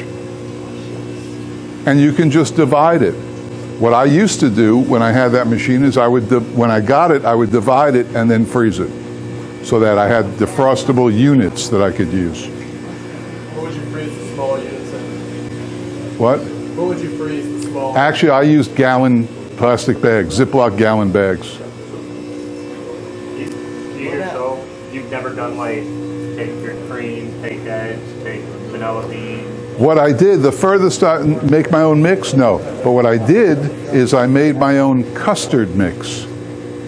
I took the mix and I added 2 dozen egg yolks, and I simmered it on the stove and blended it in for a long time at a very low heat. And I let it cool overnight, big pot. And the next day, I would bring that into the store and make custard out of it.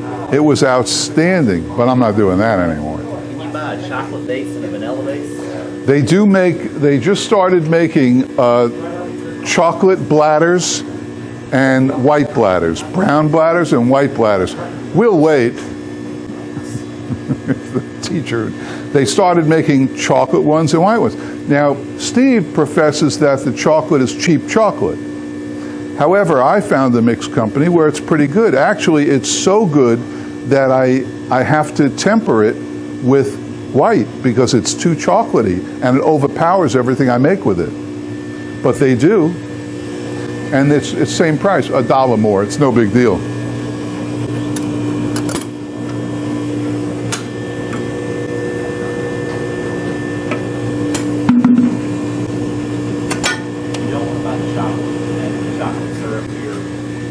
What? Well, I don't add syrup. I use Ghirardelli chocolate, the powder, the Ghirardelli chocolate powder. It's great stuff. Okay, this will be your last ice cream of the day, so make sure you eat a lot. Get a big bowl. Big bowl. Well, same bowl, a lot of ice cream. Because what you don't eat, he gets to keep. And you'll never get it again. Just remember, this is it. Last wind up.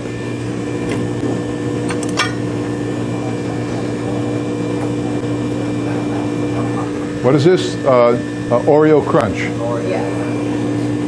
Okay, we're about ready to roll here.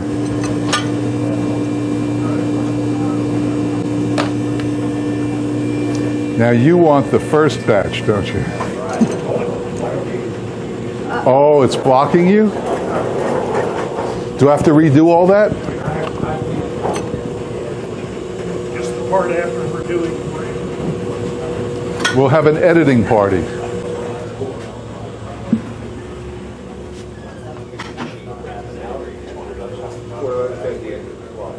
Will you tell us what mix you use, or you prefer not to do that? What do you mean, what company I get it from? Oh, sure. You said that their chocolate is overpowering. Well, not overpowering, but you want to be careful what you make out of it because that's a heavy chocolate taste. Right. It's pretty good. Now, you know, you could take it, just like you could take the white, put it in the machine with nothing else and get vanilla ice cream. You could do that with the chocolate. Not what you want to do, but it could be done. You don't want things like that. First batch, right? I want first batch. What do they sell like that? First batch. I want first batch. Okay, so let's try this, and that'll be your last one, and you're good to go for a factory tour, which is very well worth it. Woo! That's some ice cream. Oh, look who's first. Look who's second. You in New York again?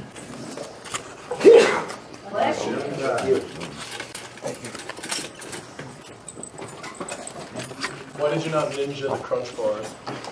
No need to. You'll see when you taste it. Just a half of that size, please. You'll get crunch in. Thank you. You should get crunch in every bite. Half size, yeah. Yeah, it was pieces. It was already pieces. I think the first run's off the moonshine sleeve. First batch, right? Yeah, first run. Oh, there you go. First batch. What are you doing? I have this down to a science here. I can see, I don't have a problem. Forgive me. Thank you. Sorry. There you go. Do you know why it's so sticky here, Jeff? Do I know why what? You know who's responsible for my shoes squeaking like that? Yeah. Who? Me? Thank you, sir. Where are you from? Seattle. Tacoma. Seattle, Tacoma. Yeah. You have a bigger spoon? How about a real fat straw? It's like you go to Wendy's and they give you a straw. It's like whoever can drink this with a straw, they must have like Good luck with that. Throat freeze too. I've never had that. Concrete. I know, right? When you're using nuts like walnuts, Boy, that's pecans, good, isn't it's it? good. Wow. This is, I think, my favorite. Wow, that's good. Oh boy, that's Does good. the oil of the nuts have anything to do with making ice cream? Okay. Oh, no, Remember, keep it simple. I know, and see, my mind Keep it simple. overthinks. No, don't. Just That's keep what- everything simple. Did you get some? It's a real simple business. So no overrun control on this guy here. You got, this is the first entry level with overrun control. Oh, that's good. Did you make this on the same machine you made the mint? No. Different machine? Yeah. How'd it go? Taste it. Okay. Come on, grab a spoon. Dig in. All right, I will. This is excellent. Dairy metal, over the years, there was a different way of making the basher. They had to take, what was the change in the laws about that? The entire industry used something called dairy metal, and it was a standard of the industry for Generations. about 80, 90 years. Is that same as pot metal? No. And it's a nickel bronze alloy, and if the machine wasn't kept clean, like the Italian ice people, the citric acid would make the surface bumpy, and then it would leach lead and copper. So the FDA banned it back in January 1st, 1996. So it was a real threat or something that went on before? I compare it to a catalytic converter. Your car ran just fine without it, and I wonder how much it's really saving the environment. But you can't run it. You can buy the machine, anybody can sell it, but now when you go to put it into a new store, you're under 2017 rules and regulations. Those machines didn't have NSF, they didn't have UL, and they were dairy metal up until 96. So whether that dairy metal or not, they wouldn't allow you to run it. So what do you replace it with? Just stainless steel, or? You buy a new machine. No, I mean nowadays when you're. Oh, it's all cast stainless steel. All cast stainless steel. So dairy metal is not. It's gone since we switched to cast stainless steel in '96. That's very good. It is good. 3 ingredients. Yeah. Mix, Oreos, Nestle Crunch. That's it. Love it. Nestle Crunch bars? That was my favorite. No, the package of crushed up Nestle Crunch, the overrun pieces. Oh, okay. Oh, cool. These are sold retail now. I know where that's going. Yeah. I know where that's going. That was good. Oh, good.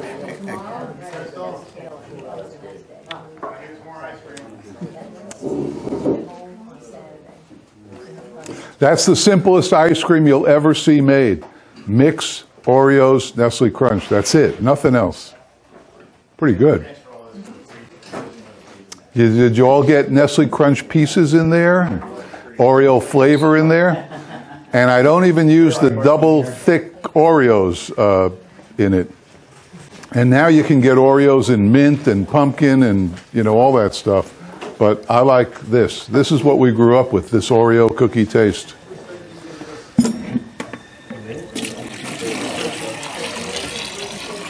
I'm done. Okay, so am I. Are you? Yeah. No. I did 3. No, you better do more. I don't have any more. You did 3, I did 3. You better do we more. We are finished. We're out of flavors. Okay, please count. Thank you. Be happy to give you a tour of the factory if you like. And